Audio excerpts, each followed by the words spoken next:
ನಮ್ಮ ಅವನಾಣೆಗೂ ಗೊತ್ತಿಲ್ಲ ಚಪಾತಿ, ಆದರೆ ಸಾಧಿಸ್ತೀನಿ. ಹಾಯ್ ಸ್ನೇಹಿತರೆ, ಎಲ್ಲರಿಗೂ ನಮಸ್ಕಾರ. ಇಂದಿನ ತರಗತಿಯಲ್ಲಿ ನಾವು ಮೌರ್ಯ ಸಾಮ್ರಾಜ್ಯದ ಬಗ್ಗೆ ಈ ಹಿಂದೆ KPSC, KEA, KSP ಹಾಗೂ ಇತ್ಯಾದಿ UPSC, SSC, RRB ಪ್ರಮುಖ ಪ್ರಶ್ನೆಗಳನ್ನು ಈ ವಿಡಿಯೋದಲ್ಲಿ ತಿಳಿದುಕೊಳ್ಳಮ್ರಿ. Already 3 class ಮುಗಿದವು. ಇವತ್ತು 4ನೇ ಕ್ಲಾಸು. ಪ್ರತಿದಿನ ಒಂದೊಂದು ಕ್ಲಾಸ್ ಮಾಡೋಕ್ಕೆ ಟ್ರೈ ಮಾಡ್ತಾಯಿದ್ದೀನಿ. ಓಕೆ, ನೀವು ಯಾವುದೇ ಕೂಡ ಪೆಂಡಿಂಗ್ ಇಟ್ಕೋಬೇಡ್ರಿ. ಡೈಲಿ ಒಂದೊಂದು ಕ್ಲಾಸ್ ನೋಡಿಬಿಡ್ರಿ.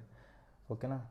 ಇಲ್ಲ ನೋಡಲ್ಲ, ಬೇರೆ ನನ್ನ ಕಡೆ ಬುಕ್ಸ್ ಇದೆ ಓದ್ತೀನಿ ಅಂದರೆ ಓಕೆ, ಓದ್ರಿ, ಅದಕ್ಕೂ ಏನೂ ಅಭ್ಯಂತರ ಇಲ್ಲ. ಆದರೆ ಒಟ್ಟು ಖಾಲಿ ಇರಬೇಡ್ರಿ. ಎಕ್ಸಾಮ್ ಬಿಫೋರ್ ಆಲ್ಮೋಸ್ಟ್ ಒಂದು ಸಾರಿ ಕ್ವಶನ್ ಪೇಪರ್ ನೋಡಿದ್ದೇ ಕರೆ ಹೋದ್ರೆ ನೀವು ಆರಾಮ್ಸೆ ಎಕ್ಸಾಮಲ್ಲಿ ಜಾಸ್ತಿ ಸ್ಕೋರ್ ಮಾಡ್ತೀರಿ. ಓಕೆ, ಮೊದಲ ಪ್ರಶ್ನೆ ನೋಡಿರಿ. ಟಾಪಿಕ್ ವೈಸ್ ಡಿವೈಡ್ ಆಗೈತಿ. ಇಲ್ಲಿ ಮೌರ್ಯ ಸಾಮ್ರಾಜ್ಯ ಸ್ಥಾಪನೆ ಮತ್ತು ಚಂದ್ರಗುಪ್ತ ಮೌರ್ಯ ಬಗ್ಗೆ ಸುಮಾರು ಪ್ರಶ್ನೆಗಳು ಬಂದವು.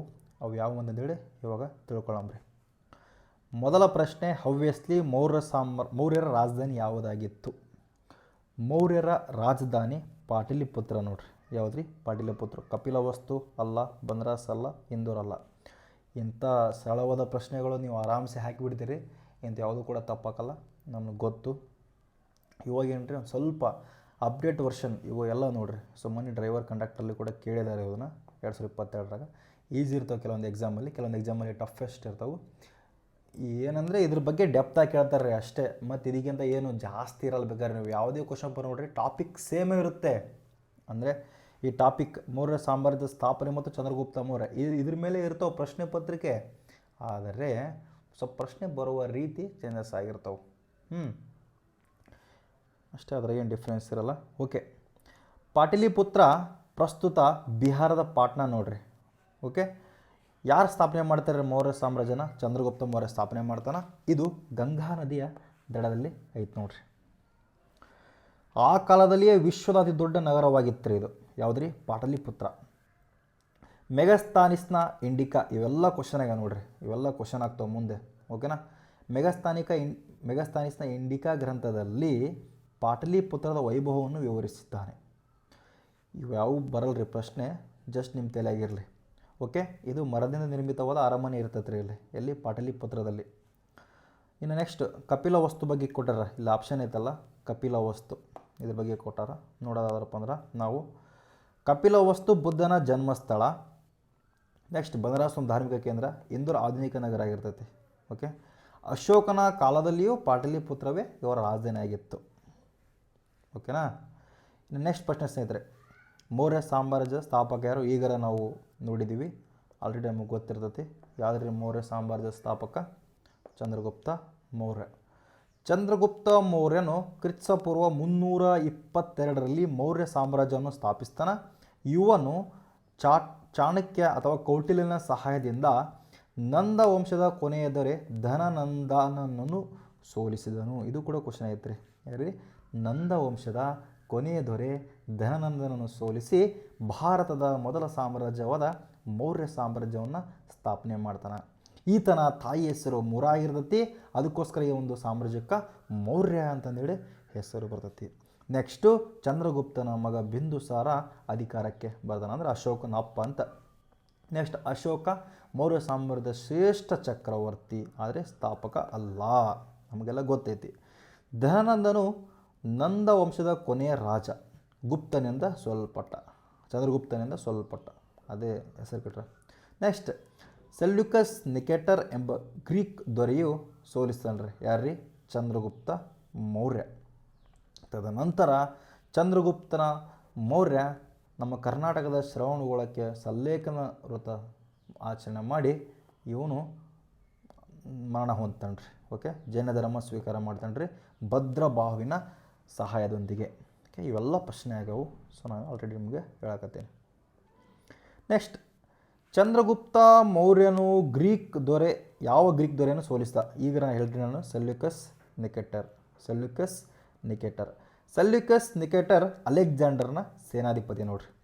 ಕ್ರಿಸ್ತಪೂರ್ವ 305ರಲ್ಲಿ ಚಂದ್ರಗುಪ್ತನನ್ನು ಸೆಲ್ಯೂಕಸ್ ಸೋಲಿಸಿದ. ಈ ಯುದ್ಧದ ನಂತರ ಸೆಲ್ಯೂಕಸ್ ತನ್ನ ಮಗಳನ್ನು ಚಂದ್ರಗುಪ್ತನಿಗೆ ವಿವಾಹ ಮಾಡಿಕೊಟ್ಟನು? ಸೆಲ್ಯೂಕಸ್ ಕಾಬೂಲ್, ಕಂದಹಾರ, ಹೆರಾತ್ ಮತ್ತು ಬಲೂಚಿಸ್ತಾನ ಪ್ರದೇಶಗಳನ್ನು ಯಾರಿಗೆ ಬಿಟ್ಟುಕೊಟ್ರಿ? ಚಂದ್ರಗುಪ್ತನಿಗೆ ಬಿಟ್ಟುಕೊಟ್ಟ. ಇದರ ಪ್ರತಿಯಾಗಿ ಚಂದ್ರಗುಪ್ತನು 500 ಆನೆಗಳನ್ನು ನೀಡಿದ. ನೆಕ್ಸ್ಟು ಸೆಲ್ಯೂಕಸ್ ಮೆಗಸ್ತನನ್ನು ಚಂದ್ರಗುಪ್ತನ ಆಸ್ಥಾನಕ್ಕೆ ರಾಯಭಾರಿಯಾಗಿ ಕಳಿಸಿದ. ಈ ಮೆಗಸ್ತಸ್ನ ಇಂಡಿಕಾ ಎಂಬ ಕೃತಿಯನ್ನು ಬರಿತೇನ್ರಿ. ಯಾವುದ್ರಿ? ಇಂಡಿಕಾ. ಓಕೆ. ನೆಕ್ಸ್ಟ್ ಅಲೆಕ್ಸಾಂಡರ್ 326ರಲ್ಲಿ ಭಾರತದ ಮೇಲೆ ದಾಳಿ ಮಾಡಿದ. ಓಕೆ. ಡೆಮಿಟ್ರಿಯಸ್ ಮತ್ತು ಮಿನಂಡರ್ ಇದು ಗ್ರೀಕ್ ಇಂಡೋ ಗ್ರೀಕ್ ದೊರೆಗಳು. ಯಾವುದ್ರಿ? ಡೆಮಿಟ್ರಿಯಸ್ ಮತ್ತು ಮಿನಂಡರ್ ಇವ್ರ ಬಗ್ಗೆ ಗೊತ್ತೈತಿ. ಓಲ್ಡ್ ಹಿಸ್ಟ್ರಿ ಒಳಗೆ ನಮ್ಗೆ ಗೊತ್ತಾಗ್ತದೆ. ಈ ವಿಜಯವು ಮೌರ್ಯ ಸಾಮ್ರಾಜ್ಯದ ವಾಯುವ್ಯ ಗಡಿಯನ್ನು ಸಂರಕ್ಷಿಸ್ತದೆ. ಓಕೆ, ಇದರ್ಥ ಅಂದ್ಕೊಳ್ತೀನಿ. ಎಲ್ಲ ಕೂಡ ಇಂಪಾರ್ಟೆಂಟ್, ಇವೆಲ್ಲವೂ ಕೂಡ ಕ್ವಶನ್ ಆಗ್ತಾವೆ. ನೆಕ್ಸ್ಟ್ ಕ್ವಶನ್ ನೋಡ್ರಿ, ಈ ಒಂದು ಟಾಪಿಕ್ ಮೇಲೆ ಬಂದ ಕ್ವಶನ್. ಅರ್ಥಶಾಸ್ತ್ರ ಗ್ರಂಥದ ಲೇಖಕ ಯಾರು? ಅರ್ಥಶಾಸ್ತ್ರದ ಗ್ರಂಥದ ಲೇಖಕ ಯಾರ್ರಿ? ನಮಗೆಲ್ಲ ಗೊತ್ತು. ಸರಿಯಾದ ಉತ್ತರ ಕೌಟಿಲ್ಯ ಅಥವಾ ಚಾಣಕ್ಯ. ವಿಶಾಖದತ್ತನ ಮುದ್ರಾ ರಾಕ್ಷಸ, ಮೆಗಸ್ತನಿಸ್ನ ಇಂಡಿಕಾ, ಕಾಳಿದಾಸನ ಶಕುಂತಲ, ಮಾಳವಿಕ ಅಗ್ನಿಮಿತ್ರ ಅವೆಲ್ಲ ಬರ್ತಾವೆ. ಹೌದಲ್ರಿ? ನೋಡ್ರಿ, ಚಂದ್ರಗುಪ್ತ ಮೌರ್ಯ ಪ್ರಧಾನಮಂತ್ರಿ ಯಾರಂದ್ರಪ್ಪ ಅಂದ್ರೆ ಕೌಟಿಲ್ಯ. ನೋಡ್ರಿ, ಇವರು ಅರ್ಥಶಾಸ್ತ್ರ ಗ್ರಂಥವನ್ನು ಬರೀತಾರ. ಇದು ರಾಜ್ಯಶಾಸ್ತ್ರ, ಅರ್ಥಶಾಸ್ತ್ರ ಮತ್ತು ಆಡಳಿತ ಕುರಿತು ಅತ್ಯುತ್ತಮ ಕೃತಿಯಾಗಿದೆ. ಈ ಗ್ರಂಥದಲ್ಲಿ ತೆರಿಗೆ ವ್ಯವಸ್ಥೆ, ನ್ಯಾಯಾಂಗ, ಗೂಢಾಚಾರ ವ್ಯವಸ್ಥೆ ಮುಂತಾದ ವಿಷಯಗಳಿವೆ. ಚಾಣಕ್ಯನನ್ನು ವಿಷ್ಣುಗುಪ್ತ ಎಂದು ಕೂಡ ಕರೆಯುತ್ತಾರೆ. ಆತನು ತಕ್ಷಶಿಲಾ ವಿಶ್ವವಿದ್ಯಾಲಯದಲ್ಲಿ ಶಿಕ್ಷಣವನ್ನು ಪಡೆದನು. ಯಾರ್ರೀ? ಚಾಣಕ್ಯ. ಓಕೆನಾ? ನೆಕ್ಸ್ಟ್, ವಿಶಾಖದತ್ತನು ಮುದ್ರಾ ರಾಕ್ಷಸ ಲೇಖಕವನ್ನು ಬರಿತಾನ. ಮೆಗಸ್ತನಿಸ್ ಇಂಡಿಕಾ ಬರಿತಾನ. ಕಾಳಿದಾಸನ ಗುಪ್ತರ ಶ್ರೇಷ್ಠ ಕವಿ. ನಮ್ಮ ಒಂದು ಗುಪ್ತರ ಬಗ್ಗೆ ಹೇಳ್ತಾನೆ ಎಲ್ಲ ಬರ್ತಾವೆ. ಓಕೆ, ಎಲ್ಲ ಇಂಪಾರ್ಟೆಂಟ್ ಪಾಯಿಂಟ್ಸ್ ನಾವು ಕೊಟ್ಟಿದ್ದೀನಿ ಆಲ್ರೆಡಿ. ನೋಡಿರಿ, ಚಾಣಕ್ಯನ ಇತರ ಹೆಸರುಗಳು ಯಾವುವು? ಓಕೆ, ಈ ಥರ ಪ್ರಶ್ನೆಗಳು ಬರೋದು ಕಡಿಮೆ, ಆದರೆ ಹಿಂದೆ ಕೇಳಿದ್ರಪ್ಪ ಅಂದ್ರೆ ಚಾಣಕ್ಯ ಅನ್ನೋದೊಂದು ಟಾಪಿಕ್ ನಮಗೆ ಇಂಪಾರ್ಟೆಂಟು ಅಂತ ತಿಳ್ಕೊಬೇಕು ನೀವು. ಓಕೆನಾ? ನಮ್ಗೆ ಗೊತ್ತೈತಿ ಸರಿಯಾದ ಉತ್ತರ ವಿಷ್ಣುಗುಪ್ತ ಮತ್ತು ಕೌಟಿಲ್ಯ. ವಿಷ್ಣು ಶರ್ಮ ಅಲ್ಲ, ವಾತ್ಸಾಯನ ಅಲ್ಲ, ವರಾಹಮಿಹಿರ ಅಲ್ಲ. ಯಾರಲ್ಲ? ವಿಷ್ಣು ಶರ್ಮ ಮತ್ತು ಕೌಟಿಲ್ಯ. ಓಕೆನಾ? ನೋಡ್ರಿ, ಇವೆಲ್ಲ ಇಂಪಾರ್ಟೆಂಟ್ ಅದಾವೆ. ಇಲ್ಲಿ ಆಲ್ರೆಡಿ ನಾನು ಎಲ್ಲ ಹೇಳಿದ್ದೀನಿ. ಚಾಣಕ್ಯನು ತನ್ನ ರಾಜತಾಂತ್ರಿಕ ಚಾತುರ್ಯತೆ ಹೆಸರುವಾಸಿಯಾಗಿದ್ದಾನೆ ಹೇಳಿನಿ. ವಿಷ್ಣು ಶರ್ಮನ ಪಂಚತಂತ್ರ ಕೃತಿ, ವಾತ್ಸಾಯನ ಕಾಮಸೂತ್ರ, ವರಾಹಮಿಹಿರನ ಗುಪ್ತರ ಖಗೋಳ ಶಾಸ್ತ್ರನಾಗಿರ್ತಾನೆ ರೀ. ಓಕೆ, ಚಾಣಕ್ಯ ನಂದ ವಂಶ ಉರುಳಿಸಲು ಚಂದ್ರಗುಪ್ತನಿಗೆ ಸಹಾಯ ಮಾಡ್ತಾನೆ. ಚಾಣಕ್ಯ ನೀತಿ ಎಂಬ ಗ್ರಂಥವು ಆತನಲ್ಲಿ ಹೆಸರುವಾಸಿಯಾಗಿದೆ. ಓಕೆ, ನೆಕ್ಸ್ಟ್ ಪ್ರಶ್ನೆ, ಈ ಅಶೋಕನ ಸಾಮ್ರಾಜ್ಯದ ಬಗ್ಗೆ ಪ್ರಶ್ನೆ ಬಂದವು. ಓಕೆನಾ? ಇವು ನೋಡ್ರಿ, ಎಲ್ಲ ಹಳೆಯವು. 2017, 1995, SSCGL 2020. ಸ್ವಲ್ಪ ಏನಂದರೆ ಅವೇ ಕ್ವಶನ್ನು ಒಂದೇ ಟಾಪಿಕ್ ಇರುತ್ತೆ. ಟಾಪಿಕ್ ಚೇಂಜ್ ಆಗಿರಲ್ಲ, ಮತ್ತು ಕ್ವಶನ್ ಪೇಪರ್ ಮತ್ತು ಕ್ವಶನ್ ಕೇಳುವ ಮಟ್ಟ ಸ್ವಲ್ಪ ಚೇಂಜಸ್ ಆಗೈತೆ. ನಮಗೇನೂ ಗೊತ್ತಿಲ್ಲ ಅಂದರೂ ಕೂಡ ಜಸ್ಟ್ ಅವನ ಟಾಪಿಕ್ ಇಂಪಾರ್ಟೆಂಟು ಅನ್ನೋದು ಕೂಡ ಗೊತ್ತಾಗ್ತದೆ. ಅದು ರಿಲೇಟೆಡ್ ನಮ್ಗೆ ಗೊತ್ತಿರದೇ ಹೋದಾಗ ಏನು ಮಾಡೋಕೆ ಗೊತ್ತೇನ್ರಿ, ಇವಾಗ ಯಾವುದೋ ಒಂದು ಪ್ರಶ್ನೆ ನನಗೆ ಗೊತ್ತಿರಲ್ಲ, ಆದರೆ ಆಪ್ಷನ್ ನೋಡಿದ್ರಾಗ ನಾನು ಏನು ಅನ್ಕೊಂತ ಅದ್ರ ಇಂಪಾರ್ಟೆಂಟ್ ಆನ್ಸರ್ ಒಂದು ಆಪ್ಷನ್ ಬರ್ತದೆ ರೀ. ಎಕ್ಸಾಂಪಲ್ ನೋಡಿರಿ, ಏನಪ್ಪ ಎಕ್ಸಾಂಪಲು ಇದೇ ತೊಗೊಳಂಬ್ರಿ. ಓಕೆನಾ? ಇವೆಲ್ಲ ಇದು ಆನ್ಸರ್ ಗೊತ್ತೈತಿ, ಗೊತ್ತಿರೋದೇ ಆನ್ಸರ್ ಹೆಂಗಂದ್ರೆ ನಾನು ತೋರಿಸ್ತೀನಿ ನಿಮಗೆ. ನೆಕ್ಸ್ಟ್ ಬರ್ತೀವಿ, ಟೈಮ್ ಇಲ್ಲ. ಓಕೆನಾ? ಈಸಿ ಐತ್ರಿ, ಏನು ಟಫ್ ಇಲ್ಲ. ಇವಾಗ ಇದೇ ಕ್ವಶನ್ ನೋಡಿರಿ. ಏನ್ರಿ, ಪ್ರಿಯದರ್ಶಿ ಎಂದು ಯಾವ ಮೌರ್ಯ ಚಕ್ರವರ್ತಿನೂ ಕರೆಯಲಾಗಿದೆ? ಯಾವುದ್ರಿ? ಪ್ರಿಯದರ್ಶಿ ಎಂದು ಯಾವ ಮೌರ್ಯ ಚಕ್ರವರ್ತಿನ ಕರೆಯಲಾಗಿದೆ? ಈ ಆನ್ಸರ್ ಬಗ್ಗೆ ನನಗೆ ಗೊತ್ತಿಲ್ಲಪ್ಪ. ನಾ ಏನು ಮಾಡ್ತನು, ನಾ ಎಕ್ಸಾಮ್ ಹಾಲ್ನಲ್ಲಿದ್ದಾಗ ಚಂದ್ರಗುಪ್ತ ಮೌರ್ಯ, ಬಿಂದುಸಾರ, ಅಶೋಕ, ಬೃಹದತ್ತ ಈ 4 ಆಪ್ಷನ್ ಓದ್ನು. ಈ 4ರಲ್ಲಿ ನಾವು ಇತಿಹಾಸ ಓದತ್ನಾಗ ಅತಿ ಹೆಚ್ಚು ಬಾರಿ ಯಾರನ್ನ ನಾವು ಓದ್ತೀವಿ ರೀ? ಅತಿ ಹೆಚ್ಚು ಯಾರ ಬಗ್ಗೆ ನಾವು ತಿಳ್ಕೊಂತೀವಿ ರೀ? ಹವ್ಯಸ್ಲಿ ಅಶೋಕನೇ. ಹೌದಲ್ರಿ? ಅತಿ ಹೆಚ್ಚು ಅಶೋಕ ಸಿಕ್ಕಾಪಟ್ಟೆ ಸರಿ ಅಶೋಕನ ಬಗ್ಗೆನ ನಾವು 6ನೇ ತರಗತಿಯಿಂದ ಹಿಡಿದು ಅಪ್ ಟು 12ನೇ ತರಗತಿವರೆಗೂ ಓದ್ತೀವಿ. ಹೌದಲ್ರಿ? ಕಂಪೇರ್ ಮಾಡಿದ್ರಪ್ಪ ಅಂದ್ರೆ ಇನ್ನು ಚಂದ್ರಗುಪ್ತ ಮೌರ್ಯ ಓದ್ತೀವಿ, ಆದರೆ ಅಶೋಕನಷ್ಟು ಓದಲ್ಲ. ಇನ್ನು ಅಶೋಕನಪ್ಪ ಬಿಂದುಸಾರ ಅವ್ರ ಬಗ್ಗೆ ಓದ್ತೀವಿ, ಆದರೆ ಅಶೋಕನಷ್ಟು ನಾವು ಓದಲ್ಲ. ಈ ಬೃಹದತ್ತನ ಗೊತ್ತು ಕೊನೆಯ ದೊರೆ, ಆದರೂ ಅಶೋಕನಷ್ಟು ಓದಲ್ಲ ನಾವು. ಸರಿಯಾದ ಉತ್ತರ ಅವಾಗ ಗೊತ್ತಿರದೇ ಸಂದರ್ಭದಲ್ಲಿ ಆಪ್ಷನ್ನಲ್ಲಿ ಮೋಸ್ಟ್ ಇಂಪಾರ್ಟೆಂಟ್ ಯಾವ ರಿಪೀಟಾಗಿ ನಾವು ಓದಿರ್ತೀವಲ್ಲ ಅಥವಾ ನಮ್ಗೆ ಏನು ಮೋಸ್ಟ್ ಇಂಪಾರ್ಟೆಂಟ್ ಆಗಿರ್ತಾವಲ್ಲ ಅದು ಆನ್ಸರ್ ಆಗಿರ್ತೈತಿ. ಇದು 90% ಸರಿಯಾದ ಉತ್ತರ, ಹೌದಲ್ರಿ? ದ ಟ್ರಿಕ್ಸ್ ಹೇಳಕ್ಕೆ ಬಂದೆ ನಾನು ಅಷ್ಟೇ. ನಾನು ಸುಮಾರು ನಿಮಗೆ 4 ಟ್ರಿಕ್ಸ್ ಹೇಳಿದ್ದೀನಿ ಇವಾಗ. ಓಕೆ, ಒಂದೇನಂದ್ರಪ್ಪ ಅಂದ್ರೆ ಆಪ್ಷನ್ನಲ್ಲಿ ಕಾಮ ಕಾಮ ಕಾಮ ಕಾಮ ಕಾಮ ಇದ್ರಪ್ಪ ಅದು ಆನ್ಸರ್ ಆಗಿರ್ತೈತಿ. ನೆಕ್ಸ್ಟ್ ಯಾವುದೇ ಒಂದು ಆನ್ಸರಲ್ಲಿ ಈ ಥರ ಒಂದು ಮಾರ್ಕ್ ಬಂದ್ರಪ್ಪ ಅದು ಆನ್ಸರ್ ಆಗಿರ್ತೈತಿ. ನೆಕ್ಸ್ಟ್ ಆನ್ಸರಲ್ಲಿ ಆಪ್ಷನಲ್ಲಿ ಮಧ್ಯೆ ಮಧ್ಯೆ ಹಾಗೂ ಮತ್ತು ಬಂದ್ರಪ್ಪ ಅಂದ್ರೆ ಅದು ಆನ್ಸರ್ ಆಗಿರ್ತೈತಿ ಆಪ್ಷನ್ಯಾಗ. ಓಕೆನಾ? ಅದೇ ರೀತಿಯಾಗಿ ಮೋಸ್ಟ್ ಇಂಪಾರ್ಟೆಂಟ್ ಯಾರಿರ್ತಾರೆ ನೋಡ್ರಿ ಅದು ಆನ್ಸರ್ ಆಗಿರುತ್ತೆ. ಓಕೆ, ಒಟ್ಟು 4 ಟ್ರಿಕ್ಸ್ ಹೇಳಿದೆ ನಿಮಗೆ. ಸುಮಾರು ಟ್ರಿಕ್ಸ್ ಬರ್ತಾವ್ರಿ, ನಿಮ್ಗೆ ಬರ್ತಾ ಬರ್ತಾ ಗೊತ್ತಾಗುತ್ತೆ. ಓಕೆನಾ? ಇನ್ನು ಅಶೋಕನು ತನ್ನ ಶಾಸನಗಳಲ್ಲಿ ದೇವನಾಪ್ರಿಯ ಪ್ರಿಯದರ್ಶಿನಿ ಅಂತೇಳಿ ಕರೆದುಕೊಂಡಿದ್ದಾನೆ. ನೆಕ್ಸ್ಟ್ ದೇವನಾಪ್ರಿಯ ಎಂದರೆ ದೇವತೆಗಳಿಗೆ ಪ್ರಿಯವಾದವನು, ಪ್ರಿಯದರ್ಶಿ ಎಂದರೆ ಪ್ರಿಯವಾದ ದರ್ಶವುಳ್ಳದವನು. ಮಸ್ಕಿ ಶಾಸನ ಮಾತ್ರ ಅಶೋಕ ಎಂಬ ವೈಯಕ್ತಿಕ ಹೆಸರು ಉಲ್ಲೇಖವಾಗಿದೆ. ಯಾವುದ್ರಿ? ಮಸ್ಕಿ. ಇದು ಕೂಡ ಇಂಪಾರ್ಟೆಂಟ್ ಆಗುತ್ತೆ ನೋಡ್ರಿ. ಎಲ್ಲಿ ಕಂಡು ಬರ್ತೀರಿ? ರಾಯಚೂರು ಜಿಲ್ಲೆಯಲ್ಲಿ ಕಂಡು ಬರ್ತೀರಿ. ಕ್ರಿಸ್ತಪೂರ್ವ 268ರಿಂದ 232ರವರೆಗೆ ಅಶೋಕ ಆಳ್ವಿಕೆ ನಡೆಸ್ತಾನೆ. ಆತನ ಕಳಿಂಗ ಯುದ್ಧದ ನಂತರ ಬೌದ್ಧ ಧರ್ಮವನ್ನು ಸ್ವೀಕಾರ ಮಾಡ್ತಾನೆ. ಅಶೋಕನು ತನ್ನ ಬೌದ್ಧ ಪ್ರಚಾರಕ್ಕಾಗಿ ಶಿಲಾಶಾಸನಗಳನ್ನು ಬರೆಸಿದನು. ಚಂದ್ರಗುಪ್ತನ ಬಗ್ಗೆ ಕೊಟ್ಟರ. ಚಂದ್ರಗುಪ್ತ ಮೌರ್ಯ ಸಾಮ್ರಾಜ್ಯ ಸ್ಥಾಪಕ, ಬಿಂದುಸಾರ ಅವನ ಮಗ, 2ನೇ ರಾಜ, ಬೃಹದತ್ತ ಮೌರ್ಯ ಸಾಮ್ರಾಜ್ಯದ ಕೊನೆಯ ದೊರೆ. ಓಕೆನಾ? ನೆಕ್ಸ್ಟ್ ಅಶೋಕ ತನ್ನ ವೈಯಕ್ತಿಕ ಹೆಸರು ಮತ್ತು ಯಾವ ಶಾಸನದಲ್ಲಿ, ಅದೇ ಮೇಲ್ ಕ್ವಶನ್ ಆಲ್ರೆಡಿ ಬಂದೈತಿ. ಸರಿಯಾದ ಉತ್ತರ ಮಸ್ಕಿ. ಯಾವುದ್ರಿ? ಮಸ್ಕಿ. ಎಲ್ಲಿ ಕಂಡು ಬರ್ತೀರಿ? ರಾಯಚೂರು ಜಿಲ್ಲೆಯಲ್ಲಿ ಕಂಡು ಬರ್ತೀರಿ. ನೋಡಿ, ಇದನ್ನು ಕೂಡ ನೋಡಿರಿ, ಸೇಮ್ ಅದೇ ಮೇಲ್ದು ಅಪ್ಲೈ ಮಾಡಿದ್ರೆ ಗೊತ್ತಾಗ್ತೈತೆ. ಮೇಲ್ದು ಅಪ್ಲೈದಲ್ಲಿ ಕಲ್ಸಿ ಶಾಸನ ನಾವು ಅತಿ ಹೆಚ್ಚು ಬಾರಿ ಓದ್ತೀವ? ಇಲ್ಲ. ರೊಮ್ಮಿಂದೇನೆ ಶಾಸನ ಅದ್ರ ಬಗ್ಗೆ ನಾವು ಜಾಸ್ತಿ ಇಲ್ಲ. ಆದರೆ ಮಸ್ಕಿ ಶಾಸನ ಅತಿ ಹೆಚ್ಚು ಬಾರಿ ನಾವು ಓದಿರ್ತೀವಿ ರೀ ನಾವು. ಸೊ ಅದೇ ಆನ್ಸರ್. ಓಕೆನಾ? ರಾಯಚೂರು ಕಂಡು ಬರ್ತೈತೆ. ಈ ಒಂದು ಶಾಸನದಲ್ಲಿ ದೇವನಾಪ್ರಿಯ ಅಶೋಕ ಶಾಸನ ಅಂತೇಳಿ ಉಲ್ಲೇಖವಿದೆ. ಓಕೆನಾ? ನೆಕ್ಸ್ಟ್ ಇದು 1915ರಲ್ಲಿ ಪತ್ತೆ ಹಚ್ತಾರೆ ರೀ. ಯಾರು ಪತ್ತೆ ಹಚ್ತಾರೆ ಅಂದ್ರಪ್ಪ ಅಂದ್ರೆ ಜೇಮ್ಸ್ ಪ್ರಿನ್ಸಪ್ ನೋಡ್ರಿ. ಹೌದು, ಜೇಮ್ಸ್ ಪ್ರಿನ್ಸಪ್ಪು. ನೆಕ್ಸ್ಟ್ ಅಶೋಕನ ಒಂದು ಲಘು ಶಾಸನವಾಗಿದೆ. ಕಲ್ಸಿ ಶಾಸನ ಉತ್ತರಾಖಂಡದಲ್ಲಿದೆ. ರೊಂಬಿಂದೇನಿ ಶಾಸನ ನೇಪಾಳದಲ್ಲಿದೆ. ಓಕೆ, ಕಳಿಂಗ ಶಾಸನ ಒಡಿಸ್ಸಾದಲ್ಲಿದೆ. ಓಕೆನಾ? ನೆಕ್ಸ್ಟ್ ಅಶೋಕನು ಯಾವ ಯುದ್ಧದ ನಂತರ ಬೌದ್ಧ ಧರ್ಮವನ್ನು ಸ್ವೀಕರಿಸ್ತಾನೆ? ಸರಿಯಾದ ಉತ್ತರ ಕಳಿಂಗ ಯುದ್ಧ. ನಮ್ಮ ಮೇಲಿದ ವಾಪಸ್ ಕ್ವಶನ್ ಆಗೈತಿ. ಕಳಿಂಗ ಯುದ್ಧ ಯಾವ ನಡೀತೈತೆ ರೀ? 261ರಲ್ಲಿ. ಕ್ರಿಸ್ತಪೂರ್ವ 261ರಲ್ಲಿ ಕಳಿಂಗ ಯುದ್ಧ ನಡೀತಿ. ಕಳಿಂಗ ಇರೋದು ಒಡಿಸ್ಸಾದಾಗ ರೀ. ಈ ಯುದ್ಧದಲ್ಲಿ ಸುಮಾರು 1000 ಜನರು ಮರಣ ಹೊಂದಿದರು. 1 ಲಕ್ಷ ಜನರು ಮರಣ ಹೊಂದ್ತಾರೆ. 1,50,000 ಜನ ಸೆರೆ ಆಗ್ತಾರೆ. ಈ ಯುದ್ಧದ ಭೀಕರತೆಯನ್ನು ಕಂಡು ಅಶೋಕನು ಪಶ್ಚಾತ್ತಾಪಪಟ್ಟನು. 13ನೇ ಶಿಲಾಶಾಸನ ಕಳಿಂಗ ಯುದ್ಧದ ಬಗ್ಗೆ ವಿವರಣೆ ನೀಡುತ್ತೆ ನೋಡ್ರಿ. ಇದು ಡೈರೆಕ್ಟ್ ಕ್ವಶನ್ ಆಗೈತೆ. 13ನೇ ಶಿಲಾಶಾಸನ. ನೆಕ್ಸ್ಟ್ ಏನು ಮಾಡ್ತಾನೆ ರೀ? ಮನಸ್ಸಿಗೆ ಭಾಳ ನೋವಾಗಿ ಬೌದ್ಧ ಧರ್ಮವನ್ನು ಸ್ವೀಕಾರ ಮಾಡ್ತಾನೆ. ಇದನ್ನು ನಾವು ಧರ್ಮ ವಿಜಯ ಅಂತಂದೇಳಿ ಕರಿತೀವಿ. ತರೈನ್ ಯುದ್ಧವು ಪೃಥ್ವಿರಾಜ್ ಚೌಹಾಣ್ ಮತ್ತು ಮೊಹಮ್ಮದ್ ಗೋರಿ ಮಧ್ಯೆ ನಡೆಯಿತು. ಇಲ್ಲಿ ತರೈನ್ ಆಪ್ಷನ್ ಐತ್ರಿ. ಅದಕ್ಕೋಸ್ಕರ ಅದ್ರ ಬಗ್ಗೆ ಎಕ್ಸ್ಪ್ಲನೇಷನ್ ಐತೆ ಅಷ್ಟೇ. ಓಕೆ, ಎಲ್ಲ ಎಕ್ಸ್ಪ್ಲನೇಷನ್ ಮತ್ತೆ ಅಲ್ಲಿ ಹೇಳೋಕ್ಕಾಗಲ್ಲ. ಸೊ ಪಟ ಹೇಳ್ಬಿಟ್ಟಿನಿ. ನೆಕ್ಸ್ಟ್ ಪ್ಲಾಸ್ಟಿಕ್ ಕದನವು 1757ರಲ್ಲಿ ಬ್ರಿಟಿಷರಿಗೆ ಭಾರತದಲ್ಲಿ ಅಧಿಕಾರ ನೀಡಿತು. ಸಿರಾಜುದ್ದೌಲಾ ಮತ್ತು ಬ್ರಿಟಿಷರ ಗವರ್ನರ್ ಯಾರು ನೋಡ್ರಿ, ಅದು ನನಗೆ ಕಮೆಂಟ್ ಬಾಕ್ಸಲ್ಲಿ ಕಮೆಂಟ್ ಮಾಡಿರಿ. ಹೈಡಸ್ಪಸ್ ಯುದ್ಧವು ಅಲೆಕ್ಸಾಂಡರ್ ಮತ್ತು ಫೋರಸ್ನಲ್ಲಿ ನಡೆಯಿತು. ಇನ್ನು ಮೌರ್ಯರ ಆಡಳಿತಕ್ಕೆ ಸಂಬಂಧಪಟ್ಟಂತೆ ಕ್ವಶನ್ ಬಂತು ನೋಡ್ರಿ. SSS season 2022. ಈ ಕೆಲವೊಂದಿಷ್ಟು ರಾಂಗ್ ಟೈಪ್ ಆಗ್ತೈತೆ ರೀ. ಟೈಪ್ ಮಾಡೋದ್ನಾಗ ಸ್ವಲ್ಪ ಮಿಸ್ಟೇಕ್ ಆಗ್ತಿರ್ತೈತೆ, ಕ್ಷಮಾಪಣೆ ಇರಲಿ.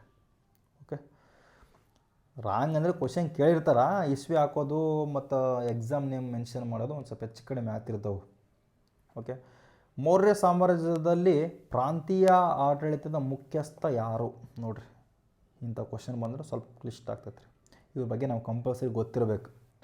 ಇನ್ನೊಂದು ಸರಿ ಗೊತ್ತು ನೋಡ್ರಿ, ಪ್ರಾಂತೀಯ ಆಡಳಿತ ಒಟ್ಟು ಎಷ್ಟಿರ್ತಾರೆ ಇವರು? 4 ಪ್ರಾಂತ್ಯ, ಒಂದೊಂದು ಇದಕ್ಕೂ ಒಂದೊಂದು ರಾಜಧಾನಿ ಮಾಡಿರ್ತಾರೆ ಇವರು. ಓಕೆನಾ? ಸರಿಯಾದ ಉತ್ತರ ಕುಮಾರ ನೋಡ್ರಿ. ಯಾವ್ರಿ? ಕುಮಾರ. ಇಲ್ಲಿ ನೋಡ್ರಿ, ಮೌರ್ಯರಲ್ಲಿ 4 ಪ್ರಾಂತ್ಯಗಳಿರ್ತವೆ. ಕುಮಾರ ಅಥವಾ ರಾಜ್ಕುಮಾರ ಅಂತೇಳಿ ಪ್ರಾಂತ್ಯದ ಮುಖ್ಯಸ್ಥಾನದಲ್ಲಿ ಕರಿತೀವಿ. 4 ಪ್ರಾಂತ್ಯದ ರಾಜಧಾನಿ ಪೂರ್ವಕ್ಕೆ ಬಂದ್ರಪ್ಪ ಅಂದ್ರೆ ತೋಸಾಲಿ, ಉಜ್ಜಯಿನಿ ಬಂದ್ರೆ ಪಶ್ಚಿಮ, ಸುವರ್ಣಗಿರಿ ನಮ್ಮ ಕರ್ನಾಟಕ, ದಕ್ಷಿಣ ಬರ್ತೀರಿ, ತಕ್ಷಶಿಲ ಬಂದ್ರೆ ಉತ್ತರ. ಇಲ್ಲಿ ಬರ್ದಿನಿ ಆಲ್ರೆಡಿ ನಾನು. ಸುವರ್ಣಗಿರಿ, ತೋಸಾಲಿ, ತಕ್ಷಶಿಲ, ಉಜ್ಜಯಿನಿ ಈ ಥರ ಬಂದಾಗ ನಮಗೆ ಸರಿಯಾಗಿ ಈಸಿಯಾಗಿ ನೆನಪಿಡ್ತೈತೆ ರೀ. ಓಕೆ, ಮಹಾಮಾತ್ಯರು ಮತ್ತು ಮಂತ್ರಿ ಪರಿಷತ್ ಕುಮಾರನಿಗೆ ಸಹಾಯ ಮಾಡ್ತಾರೆ ನೋಡ್ರಿ. ಪ್ರಾದೇಶಿಕ ಎಂಬುದು ಜಿಲ್ಲಾ ಮಟ್ಟದ ಅಧಿಕಾರಿಯಾಗಿದ್ದರು. ಪ್ರಾದೇಶಿಕ ಅಂದ್ರಪ್ಪ ಜಿಲ್ಲಾ ಮಟ್ಟದ ಅಧಿಕಾರಿ ನೋಡ್ರಿ. ರುಜುಕ ಎಂಬುವರು ಭೂಮಾಪನ ಮಾಡಿದರು, ತೆರಿಗೆ ಸಂಗ್ರಹ ಕೂಡ ಮಾಡಿದರು. ನೆಕ್ಸ್ಟ್ ಕೇಂದ್ರ ಆಡಳಿತದಲ್ಲಿ ಮಂತ್ರಿ ಪರಿಷತ್ ಮತ್ತು ಮಂತ್ರಿ ಪರಿಷತ್ ಎಂಬ ಪಾತ್ರ ಇತ್ತು. ಓಕೆನಾ. ನೆಕ್ಸ್ಟ್ ಮೌರ್ಯ ಸಾಮ್ರಾಜ್ಯದ ಆದಾಯದ ಮೂಲಗಳು ಯಾವುವು? ಮೌರ್ಯ ಸಾಮ್ರಾಜ್ಯದ ಆದಾಯದ ಮೂಲ ಸರಿಯಾದ ಉತ್ತರ ಭೂಕಂದಾಯ ನೋಡ್ರಿ. ಯಾವುದ್ರಿ? ಭೂಕಂದಾಯ. ವ್ಯಾಪಾರ ಅಲ್ಲ, ಯುದ್ಧ ಲೂಟಿ ಅಲ್ಲ, ಗಣಿ ಅಲ್ಲ, ಸರಿಯಾದ ಉತ್ತರ ಭೂಕಂದಾಯ. ಭೂಕಂದಾಯವು ಪ್ರಮುಖ ಆದಾಯವಾಗಿತ್ತು. ಭಾಗ ಎಂದು ಕರೆಯುತ್ತಿದ್ದ ತೆರಿಗೆಯು ಉತ್ಪಾದನೆ 1/6 ಭಾಗವಾಗಿತ್ತು. ಬಲಿ ಎಂಬುದು ಸ್ವಯಂ ಪ್ರೇರಿತ ಕಾಣಿಕೆಯಾಗಿತ್ತು. ಕೌಟಿಲ್ಯನ ಅರ್ಥಶಾಸ್ತ್ರದಲ್ಲಿ ವಿವಿಧ ತೆರಿಗೆ ಬಗ್ಗೆ ಇನ್ಫಾರ್ಮೇಷನ್ ನಮ್ಗೆ ಸಿಕ್ಕೈತ್ರಿ. ಓಕೆ, ಗಣಿಗಳು ರಾಜ್ಯದ ಏಕಸ್ವಾಮ್ಯವಾಗಿದ್ದು, ಇವು ಕೂಡ ಕ್ವಶನ್ ಆಯ್ತು ಡೈರೆಕ್ಟ್. ಇನ್ನು ಪ್ರಣಯ ಎಂಬುದು ತುರ್ತು ತೆರಿಗೆ ಐತೆ ನೋಡ್ರಿ. ಹೌದು, ಪ್ರಣಯ. ಓಕೆನಾ. ಅರಣ್ಯ ಉತ್ಪನ್ನದ ಮೇಲೂ ತೆರಿಗೆ ಐತ್ರಿ. ಸೀತಾ ಎಂಬುದು ರಾಜ್ಯ ಭೂಮಿಯಿಂದ ಬಂದ ಆದಾಯವು ಪ್ರಮುಖವಾಗಿತ್ತು. ಯಾವುದ್ರಿ? ಸೀತಾ. ಓಕೆ, ಕರ್ನಾಟಕ ಮತ್ತು ಮೌರ್ಯ ಸಾಮ್ರಾಜ್ಯದ ಬಗ್ಗೆ ಸಂಬಂಧಪಟ್ಟಂಥ ಪ್ರಶ್ನೆ ಬಂತು ನೋಡ್ರಿ. ಕರ್ನಾಟಕದ ಅಶೋಕ ಶಾಸನ ಎಲ್ಲಿ ಪತ್ತೆಯಾಗಿದೆ? ಇದು KPSC 2019 PSC. ಓಕೆ, ಸರಿಯಾದ ಉತ್ತರ ಇಲ್ಲರಿ, ಮಸ್ಕಿ. ನಾನು ಆಲ್ರೆಡಿ ನಿಮ್ಗೆ ಹೇಳಿದ್ದೀನಿ. ಈ ಆಪ್ಷನ್ ನೋಡ್ಬೇಕು ರೀ. ಓಕೆ, ಅಶೋಕನ ಶಾಸನಗಳು ಕೇಳ್ಯಾರಲ್ರಿ. ಓಕೆ, ಬರೋಬ್ಬರ. ಎಲ್ಲೆಲ್ಲ ರೀ? ಮಸ್ಕಿ, ಬ್ರಹ್ಮಗಿರಿ, ಸಿದ್ದಾಪುರ ಇಷ್ಟು ಕಡೆ ಸಿಕ್ಕೋದು ನೋಡ್ರಿ ಅಶೋಕನ ಶಾಸನಗಳು. ಮಸ್ಕಿ ಎಲ್ಲೈತ್ರಿ? ಪ್ರಸ್ತುತ ರಾಯಚೂರು ಜಿಲ್ಲೆ ಐತಿ. ಅಶೋಕನ ಹೆಸರಲ್ಲಿ ಮೆನ್ಷನ್ ಆಗೈತೆ. ಇನ್ನು ಬ್ರಹ್ಮಗಿರಿ ಚಿತ್ರದುರ್ಗ ಜಿಲ್ಲೆಯಲ್ಲಿ ಐತಿ. ನೆಕ್ಸ್ಟ್ ಸಿದ್ದಾಪುರ ರಾಯಚೂರು ಜಿಲ್ಲೆ ಐತಿ. ಓಕೆನಾ. ಮೌರ್ಯ ಸಾಮ್ರಾಜ್ಯ ವಿಸ್ತಾರವನ್ನು ಸೂಚಿಸ್ತಾವೆ ನೋಡ್ರಿ. ಇವೆಲ್ಲ ಕರ್ನಾಟಕದಲ್ಲಿ ಮೌರ್ಯ ಸಾಮ್ರಾಜ್ಯ ಇತ್ತು ಅಂತಂದೇಳಿ ಕೂಡ ಯಾವ್ದು ಸೂಚಿಸ್ತಾರೆ? ನಮ್ಮ ಒಂದು ಶಾಸನ ಸೂಚಿಸ್ತವು. ಮಸ್ಕಿ ಶಾಸನದಲ್ಲಿ ಅಶೋಕ ಎಂಬ ಹೆಸರಿದೆ. ಬಾದಾಮಿ ಚಾಲುಕ್ಯ ರಾಜಧಾನಿಯಾಗಿತ್ತು. ಹಂಪಿ ವಿಜಯನಗರ ಸಾಮ್ರಾಜ್ಯದ ರಾಜಧಾನಿಯಾಗಿತ್ತು. ಶ್ರವಣಬೆಳಗೊಳವು ಜೈನ ಧರ್ಮದ ಕೇಂದ್ರ ಆಗಿತ್ತು. ಮತ್ತು ಚಂದ್ರಗುಪ್ತ ಮೌರ್ಯ ಇಲ್ಲಿ ಬಂದು ಮರಣ ಹೊಂತಾನ. ಅಶೋಕನು ಕರ್ನಾಟಕದಲ್ಲಿ ಬೌದ್ಧ ಧರ್ಮ ಪ್ರಚಾರಕ್ಕಾಗಿ ಶಾಸನಗಳನ್ನು ಸ್ಥಾಪನೆ ಮಾಡ್ತಾನೆ ರೀ. ನೆಕ್ಸ್ಟ್ ಪ್ರಶ್ನೆ, ಚಂದ್ರಗುಪ್ತ ಮೌರ್ಯನು ಜೈನ ಧರ್ಮ ಸ್ವೀಕರಿಸಿ ಎಲ್ಲಿ ಸಲ್ಲೇಖರುತಾನೋ ಆಚರಣೆ ಹೊಂದಿದನು ಅಂತ ಕ್ವಶನ್ ಆಗುತ್ತೆ. ಇಲ್ಲಿ ಆಲ್ರೆಡಿ ನಾನು ಮೆನ್ಷನ್ ಮಾಡಿದ್ದೀನಿ. ಸರಿಯಾದ ಉತ್ತರ ಶ್ರವಣಬೆಳಗೊಳ. ಯಾರಿಂದ ಪಡಿತಾನೆ ರೀ? ಭದ್ರಬಾಹುವಿನಿಂದ ಜೈನ ಧರ್ಮವನ್ನು ಸ್ವೀಕಾರ ಮಾಡ್ತಾನೆ ರೀ. ಯಾರು? ಚಂದ್ರಗುಪ್ತ ಮೌರ್ಯ. ಸಲ್ಲೇಖನ ವೃತ ಆಚರಣೆ ಮಾಡಿ ಸಾವನ್ನಪ್ತಾನ. ಪ್ರಸ್ತುತ ಶ್ರವಣಬೆಳಗೊಳ ಕರ್ನಾಟಕದ ಹಾಸನದಲ್ಲಿದೆ. ಮೌರ್ಯರ ಗುಹೆಯು ಇಲ್ಲಿ ಇತ್ತಂದು ಹೇಳಿ ಚಂದ್ರಗುಪ್ತ ಮೌರ್ಯನ ಗುಹೆ ಐತಂದರೆ ನಂಬಲಾಗಿದೆ. ಪಾವಪುರಿಯು ಮಹಾವೀರನ ಜನ್ಮಸ್ಥಳ. ಇದು ಆಪ್ಷನ್ ಬಗ್ಗೆ ಐತ್ರಿ. ಪಾವಪುರಿ ಬಂದ್ರಪ್ಪ ಮಹಾವೀರನ ಜನ್ಮಸ್ಥಳ. ಶ್ರವಣಬೆಳಗೊಳ ನಮ್ಗೆ ಗೊತ್ತೈತಿ. ರಾಜಗೃಹ ಯಾರ ರಾಜಧಾನಿ ಅಂದ್ರಪ್ಪ ಅಂದ್ರೆ ರಾಜಗೃಹವು ಮಗಧ ಸಾಮ್ರಾಜ್ಯದ ರಾಜಧಾನಿ. ನೆಕ್ಸ್ಟು ಲಿಚ್ಚವಿ ಬಗ್ಗೆ ಕೊಟ್ಟಾರ. ಲಿಚ್ಚವಿ ವೈಶಾಲಿಯ ರಾಜಧಾನಿ ಆಗಿತ್ತು. ಇನ್ನು ಶ್ರವಣಬೆಳಗೊಳದಲ್ಲಿ ಪ್ರಸಿದ್ಧ ಗೊಮ್ಮಟೇಶ್ವರ ವಿಗ್ರಹವಿದೆ. ಓಕೆನಾ. ಭಾಳ ಗ್ಯಾಪ್ ಇತ್ತಲ್ರಿ, ಕ್ಲಾಸಸ್ ಮಾಡಲಾರ್ದ ಅಥವಾ ಓದಲಾರ್ದ. ಜಾಬ್ ಅಂದಮೇಲೆ ಮನುಷ್ಯ ಸ್ವಲ್ಪ ಇರ್ತಾವಲ್ರಿ, ಹಂಗಾಗಿ ಒಂದು ಸ್ವಲ್ಪ ನಾವು ಪಿಕಪ್ ತೊಗೊಳಕತ್ತೀವಿ. ಓಕೆನಾ. ಸರಿ, ಆಪ್ಷನ್ ನೋಡಿದ ತಕ್ಷಣ ಜಲ್ದಿ ನೆನಪಾಗೋದಿಲ್ಲ. ಓಕೆ, ಯಾವುದು ಕಿರಿಕಿರಿ ಬೇಡ ಅಂತಂದೇಳಿ ಎಲ್ಲ ಪಾಯಿಂಟ್ಸ್ ವೈಸಾಗಿ ಕೊಟ್ಬಿಡೇನೆ. ಏನಾದರೂ ಸ್ವಲ್ಪ ಇದ್ದಿದ್ರಪ್ಪ ಅಂದ್ರೆ ನಾನು ಕರೆಕ್ಷನ್ ಮಾಡ್ಕೋಬೇಕಲ್ಲ. ಯಾವುದು ಪರಿಪೂರ್ಣ ಇರಲ್ಲ. ಪಟ ಹೇಳಕ್ಕೆ ಬರೋಲ್ಲ. ಆಪ್ಷನ್ ನೋಡಿದ್ರಪ್ಪ ಆನ್ಸರ್ ಎಲ್ಲ ನೆನಪಾಗ್ತಾವೆ, ಅಂಥಪ್ಪರು ಏನು ಇಲ್ಲ. ಆದರೆ ಗ್ಯಾಪ್ ಆದಾಗ ಗೊತ್ತಿರುತ್ತೆ ನಿಮ್ಗೆ ಆಲ್ರೆಡಿ. ಒಂದು 20 ದಿನ ಮೆಮೊರಿ ಹೆಂಗೆ ವರ್ಕ್ ಆಗುತ್ತೆ ಗೊತ್ತೇನ್ರಿ? ಅವತ್ತು ಓದಿದ್ದು ನಮ್ಗೆ ಎಷ್ಟು ಇರುತ್ತೆ? 80% ಇರುತ್ತೆ ರೀ. ಅವತ್ತು ನಾವು ಇವತ್ತು ಸ್ಟಡಿ ಮಾಡೀನಂದ್ರೆ ಅದು 80% ಇರುತ್ತೆ. ಆಫ್ಟರ್ 3 ಡೇಸ್ ಅಥವಾ ಒಂದಿನ ಬಿಟ್ಟು ನೋಡಿದ್ರೆ ಕೇವಲ ಇರೋದು 20%. ಇದರ ಓದಾಗದಿನ ಬರೀ 20% ನೆನಪಿರುತ್ತೆ.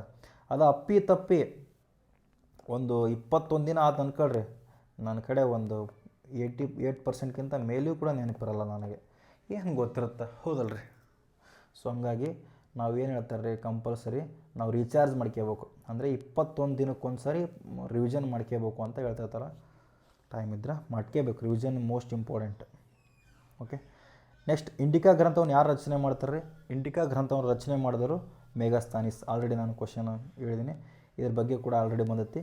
ಇವನು ಗ್ರೀಕ್ ದೇಶದ ಮೆಗಾಸ್ಥಾನಿಸ್ ಗ್ರೀಕ್ ರಾಯಭಾರಿ ಆಗಿರ್ತಾನೆ. ಚಂದ್ರಗುಪ್ತ ಮೌರ್ಯ ಆಸ್ಥಾನಕ್ಕೆ ಬಂದಿರ್ತಾನೆ. ಸೆಲ್ಯೂಕಸ್ ನಿಕಟರ್ ಆತನನ್ನು ಕಳಿಸಿರ್ತಾನೆ. ಇಂಡಿಕಾ ಗ್ರಂಥದಲ್ಲಿ ಸಾಮಾಜಿಕ ಆರ್ಥಿಕ ಸ್ಥಿತಿಯ ಬಗ್ಗೆ ಇನ್ಫಾರ್ಮೇಷನ್ ಐತಿ. ಇಂಡಿಕಾ ಗ್ರಂಥವು ಲಭ್ಯವಿಲ್ಲ, ಆದರೆ ನಂತರ ಲೇಖಕರ ಉಲ್ಲೇಖಗಳಲ್ಲಿ ಅದರ ವಿಷಯ ಐತಿ ನೋಡ್ರಿ. ಓಕೆ. ಪಾಹಿಯಾನ್ ಗುಪ್ತರ ಕಾಲದಲ್ಲಿ ಭಾರತಕ್ಕೆ ಬಂದ ಚೀನಿ ಯಾತ್ರಿಕ. ಹುಯೆನ್ಸಾಂಗ್ ಹರ್ಷವರ್ಧನ ಕಾಲದಲ್ಲಿ ಬಂದ ಚೀನಾ ಯಾತ್ರಿಕ. I-tsing China ಯಾತ್ರಿಕ. ಮೆಗಾಸ್ಥಾನಿಸ್ ಪಾಟಲಿಪುತ್ರದ ಆಡಳಿತ ವ್ಯವಸ್ಥೆ ಇದೆ ಅಂತ ಹೇಳ್ತಾನೆ ನೋಡ್ರಿ. ಇವು ಇಂಪಾರ್ಟೆಂಟ್, ಇವೆಲ್ಲ ಕೂಡ ಕ್ವಶನ್ ಆಗ್ಯಾವ. ಓಕೆನಾ. ನೆಕ್ಸ್ಟ್, ಮುದ್ರಾ ರಾಕ್ಷಸ ನಾಟಕದ ಲೇಖಕರ ಕರ್ತೃ ಯಾರು? ನಮಗೆಲ್ಲ ಗೊತ್ತು, ವಿಶಾಖದತ್ತ. ಭಾಸ ಬರಲ್ಲ, ಕಾಳಿದಾಸ ಬರಲ್ಲ, ಭಾವಭೂತಿ ಬರಲ್ಲ. ಸರಿಯಾದ ಉತ್ತರ ವಿಶಾಖದತ್ತ. ಈ ಒಂದು ಯಾವ ಭಾಷೆಯಲ್ಲಿ ಐತಿ?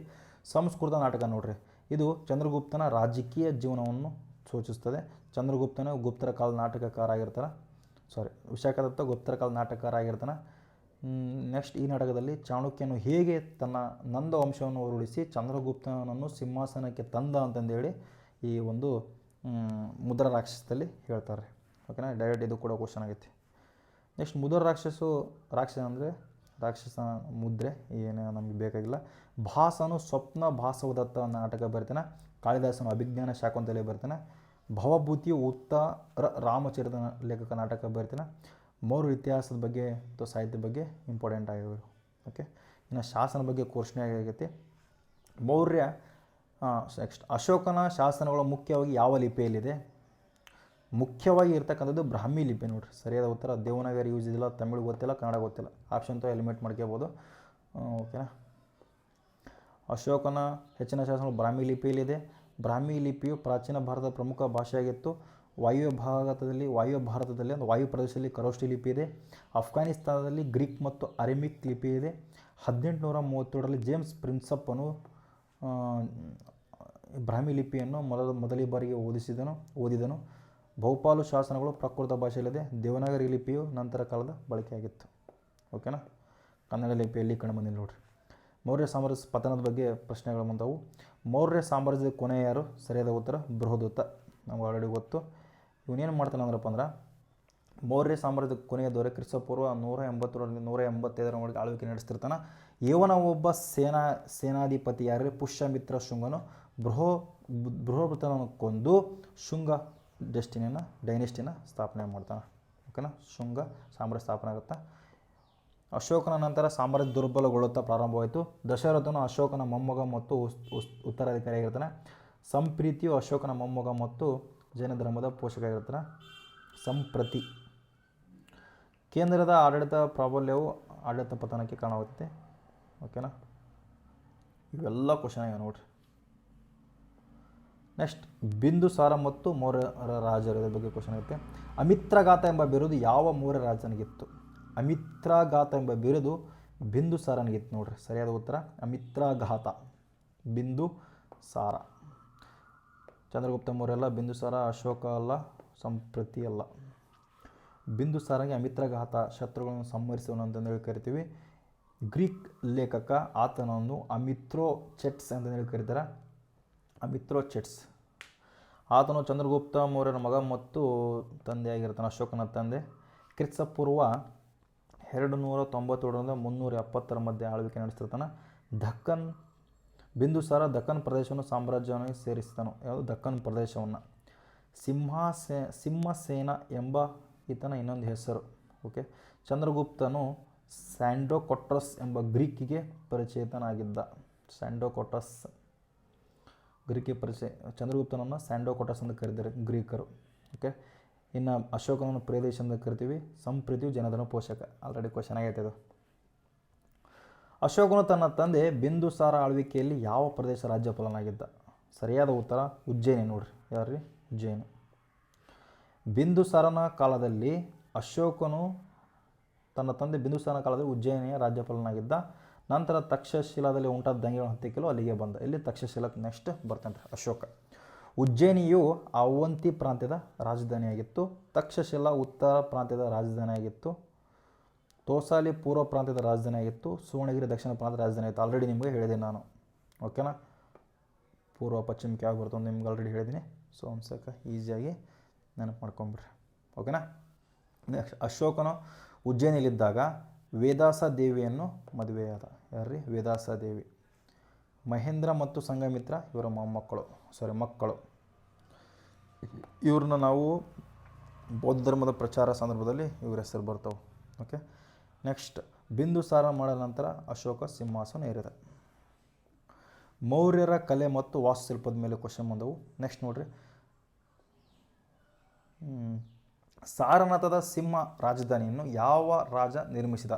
ಸರಿಯಾದ ಉತ್ತರ ಅಶೋಕ. ನಿಮ್ಗೆ ಆಲ್ರೆಡಿ ಟ್ರಿಕ್ ಹೇಳಿದೆ ನಾನು, ಆ ಟ್ರಿಕ್ ಯೂಸ್ ಮಾಡಿದ್ರು ಕೂಡ ನೀವು ಆನ್ಸರ್ನ ಕಂಡುಹಿಡಬಹುದು.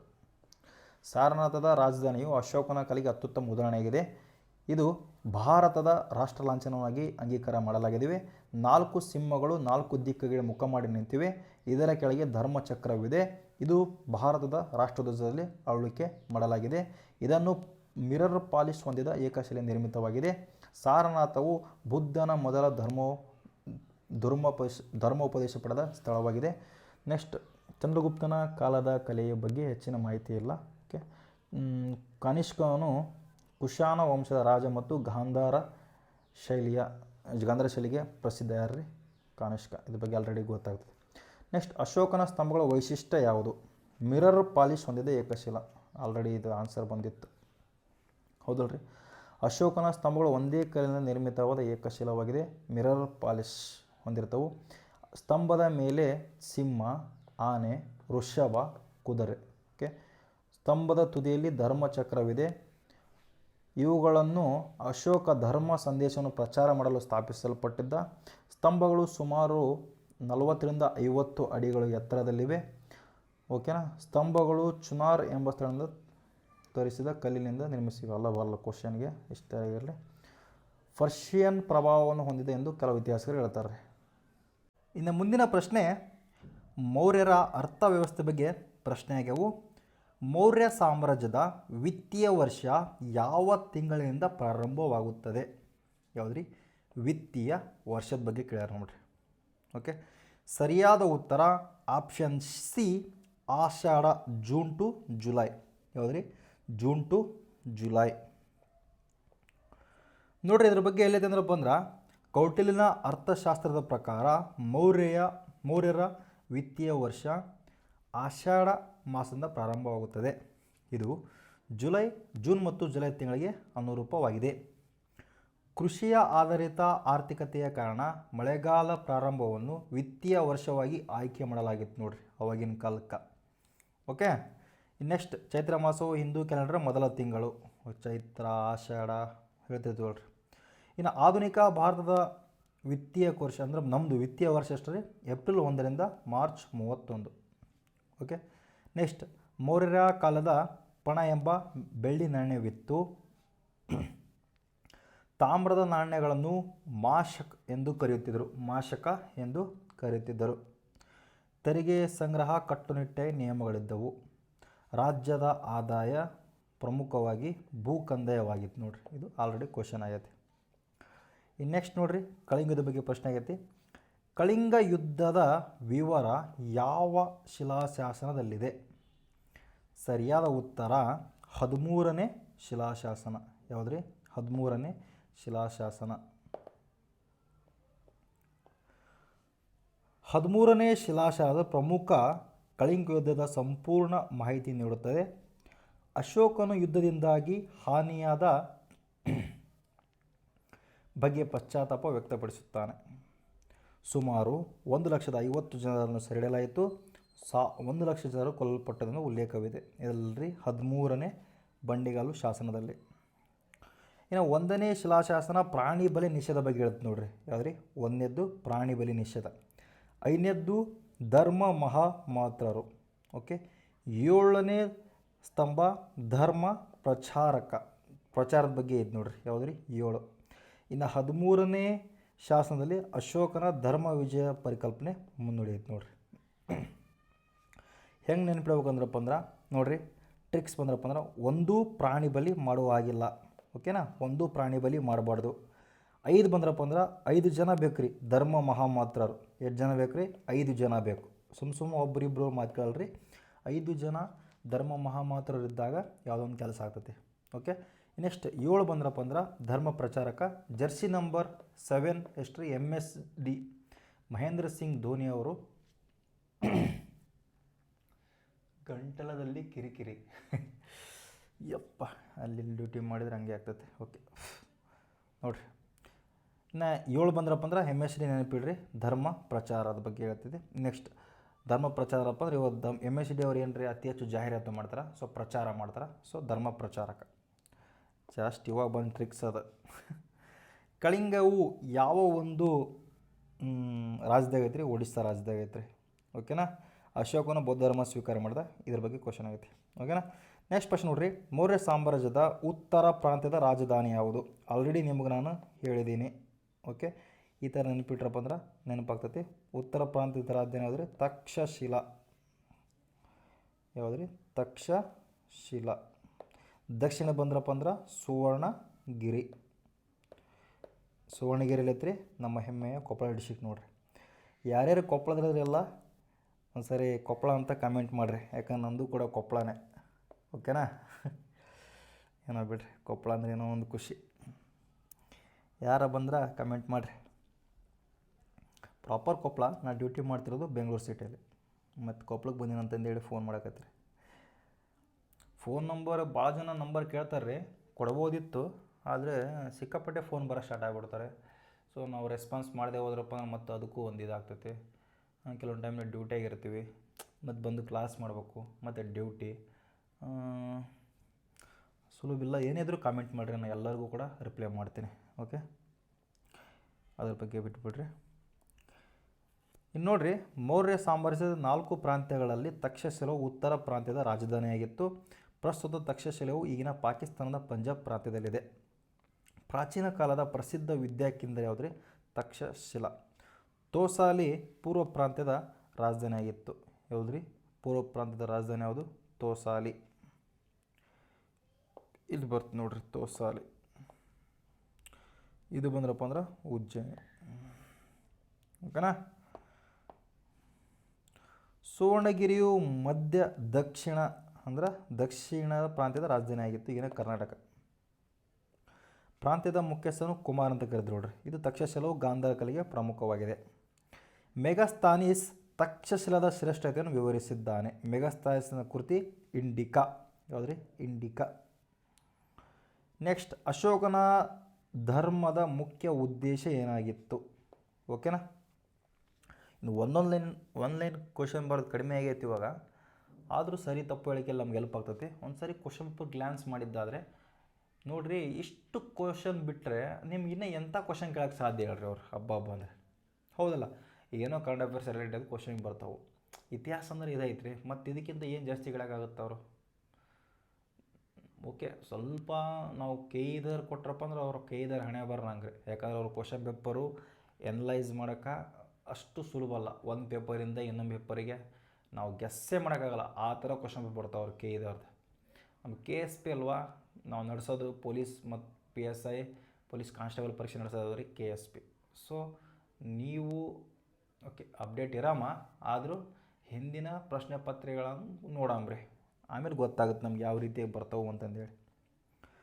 ಅಶೋಕನ ಧರ್ಮದ ಮುಖ್ಯ ಉದ್ದೇಶ ಒಂದೇದು ನೋಡ್ರಿ, ಯುದ್ಧದ ವಿಸ್ತರಣೆ ಇದಂತ್ರ ಅಲ್ರಿ, ತೆರಿಗೆ ಸಂಗ್ರಹ ಅಲ್ರಿ, ಸಾಮ್ರಾಜ್ಯ ವಿಸ್ತರಣೆ ಅಲ್ರಿ. ಸರಿಯಾದ ಉತ್ತರ ಸಾಮಾಜಿಕ ಸೌಹಾರ್ದತೆಯ ಮತ್ತು ನೈತಿಕ ಜೀವನ. ನೋಡ್ರಿ, ಅಶೋಕನ ಧರ್ಮವು ಸಾಮಾಜಿಕ ಮತ್ತು ನೈತಿಕ ತತ್ವಗಳ ಸಂಗ್ರಹವಾಗಿತ್ತು. ಯಾವುದೇ ನಿರ್ದಿಷ್ಟ ಧರ್ಮವಲ್ಲ, ಬದಲಿಗೆ ನೈತಿಕ ಜೀವನ ವಿಧಾನವಾಗಿತ್ತು. ಅಹಿಂಸೆ, ಸತ್ಯ, ದಾನ, ಪರಸ್ಪರ ಗೌರವ ಧಮ್ಮದ ಮೂಲ. ನೋಡ್ರಿ, ಅಹಿಂಸೆ, ಸತ್ಯ, ದಾನ, ಪರಸ್ಪರ ಗೌರವ ಇರಬೇಕಾದ್ರೆ ಅಶೋಕ. ಓಕೆನಾ? ಮಾತೃಪಿತರಿಗೆ ಸೇವೆ, ಗೌರವ ಇವೆಲ್ಲ ಓಕೆ. ಧರ್ಮ ಮಹಾಮಾತ್ರ ನೇಮಿಸ್ತು, ಧರ್ಮ ಪ್ರಚಾರ ಮಾಡಿದ್ದು. ನೋಡ್ರಿ, ಧರ್ಮ ಪ್ರಚಾರ ಎಷ್ಟನೇ ಇರತ್ತೈತೆ ರೀ? 5. ಹೆಂಗೆ ನೆನಪಿಟ್ಟಿವಿ? 5 ಜನ ಬೇಕು ರೀ ಧರ್ಮ ಪ್ರಚಾರ ಮಾಡೋಕೆ. 5ನೇ ಬಂಡಿಗಲ್ಲು ಶಾಸನ. ನೆಕ್ಸ್ಟ್, ಯುದ್ಧವನ್ನು ಸಂಪೂರ್ಣವಾಗಿ ತ್ಯಜಿಸಿರ್ತಾನೆ ರೀ, ಅದು ಬರಲ್ಲ. ಸೊ ಧರ್ಮ ವಿಜಯ ಎಂಬ ಪರಿಕಲ್ಪನೆ ಜಾರಿಗೆ ತಂದನು. ಓಕೆನಾ? ಇದೇನು ಸ್ವಲ್ಪ ನೋಡ್ರಿ, ಅಂಥ ಪರಿ ಏನು ಇಂಪಾರ್ಟೆಂಟ್ ಇಲ್ಲ. ನೆಕ್ಸ್ಟ್, ಮೆಗಾಸ್ಥಾನೀಸ್ ಪ್ರಕಾರ ಚಂದ್ರಗುಪ್ತನ ಸೈನ್ಯದ ಎಷ್ಟು ಕಾಲ್ದೊಳಗಿದ್ದವು? ಕಾಲ್ದಳ ಎಷ್ಟು ರೀ? ಸರಿ, ಸುಮಾರು 6 ಲಕ್ಷ ಜನ ಇದ್ರು ನೋಡ್ರಿ ಅವಾಗಲೇ. ಕಾಲ್ದಳ 6 ಲಕ್ಷ ಜನ ಇರ್ತಾರೆ ರೀ.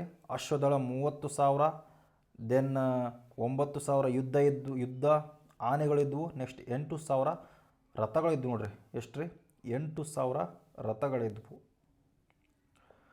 ಸುಮಾರು ಸೈನ್ಯದ ಬಲವು 6,47,000 ಹೆಚ್ಚಿತ್ತು.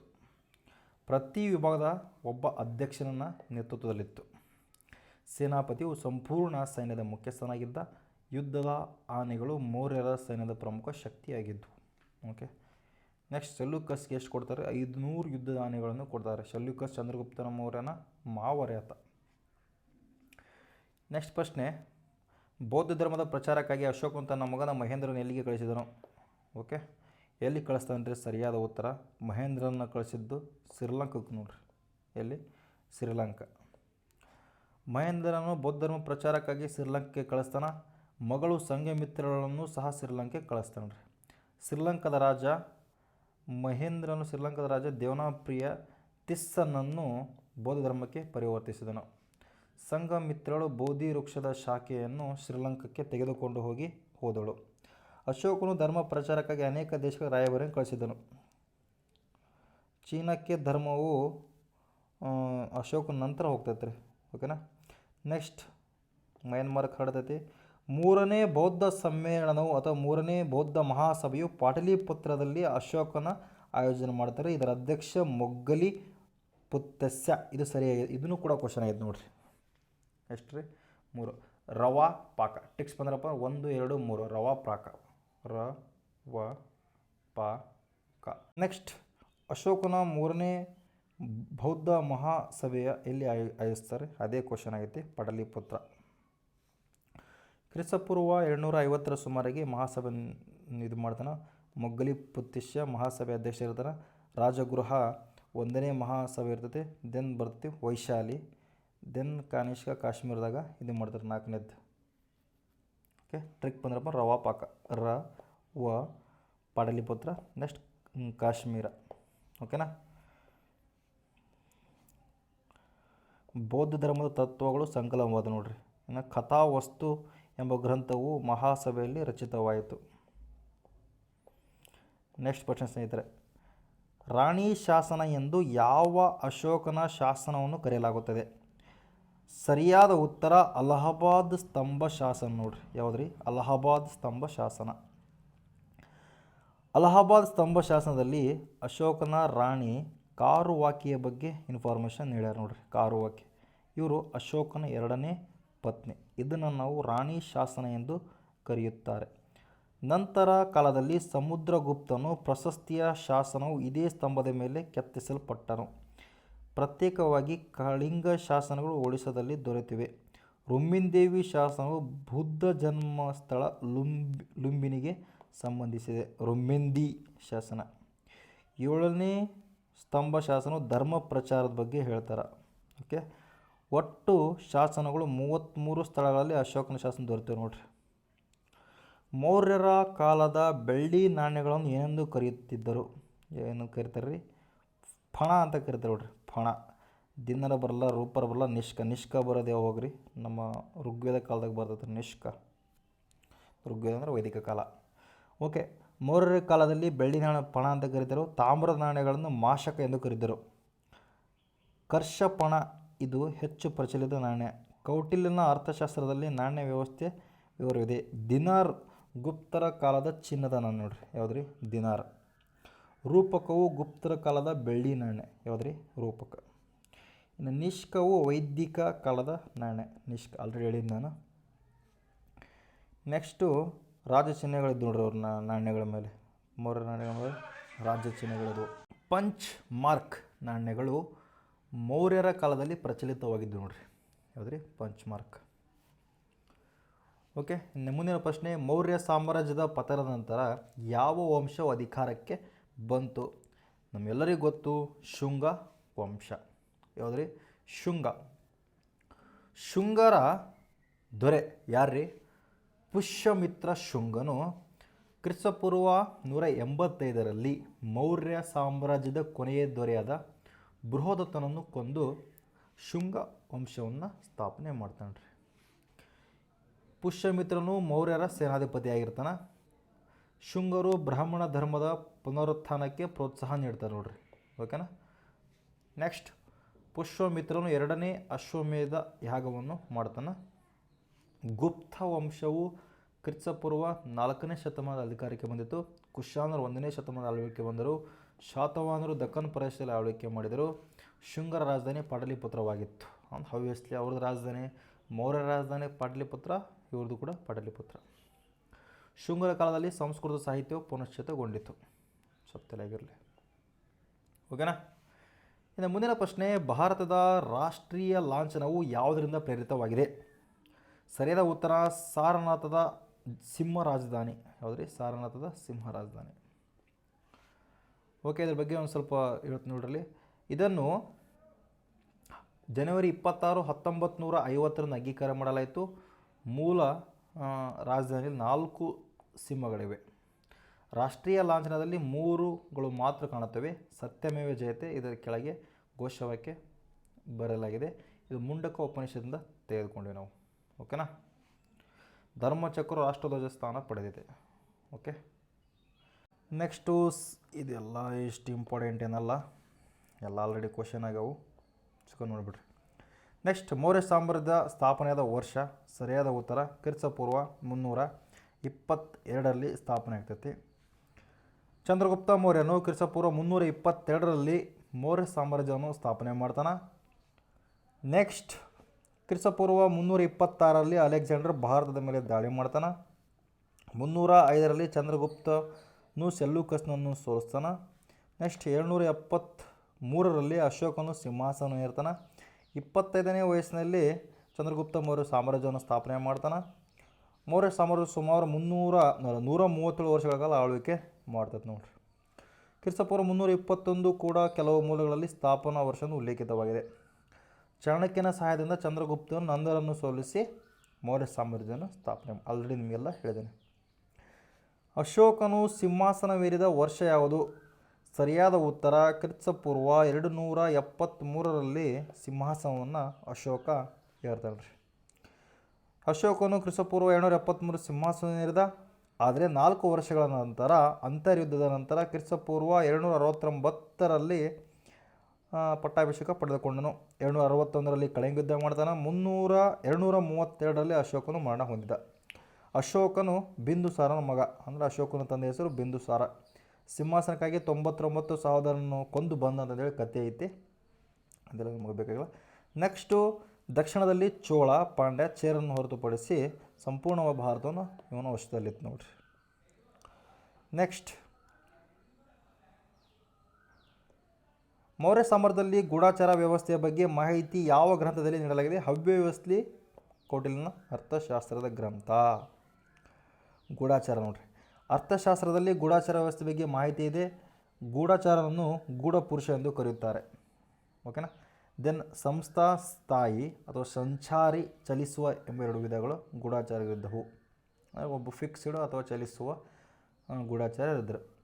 ಇವರು ವಿವಿಧ ವೇಷಗಳನ್ನು ಧರಿಸಿ ಮಾಹಿತಿಯನ್ನು ಸಂಗ್ರಹಿಸ್ತಿದ್ರು. ಮುದ್ರಾ ರಾಕ್ಷಸ ನಾಟಕವು ಚಂದ್ರಗುಪ್ತನ ರಾಜಕೀಯ ಜೀವನದ ಬಗ್ಗೆ ಹೇಳ್ತೈತಿ.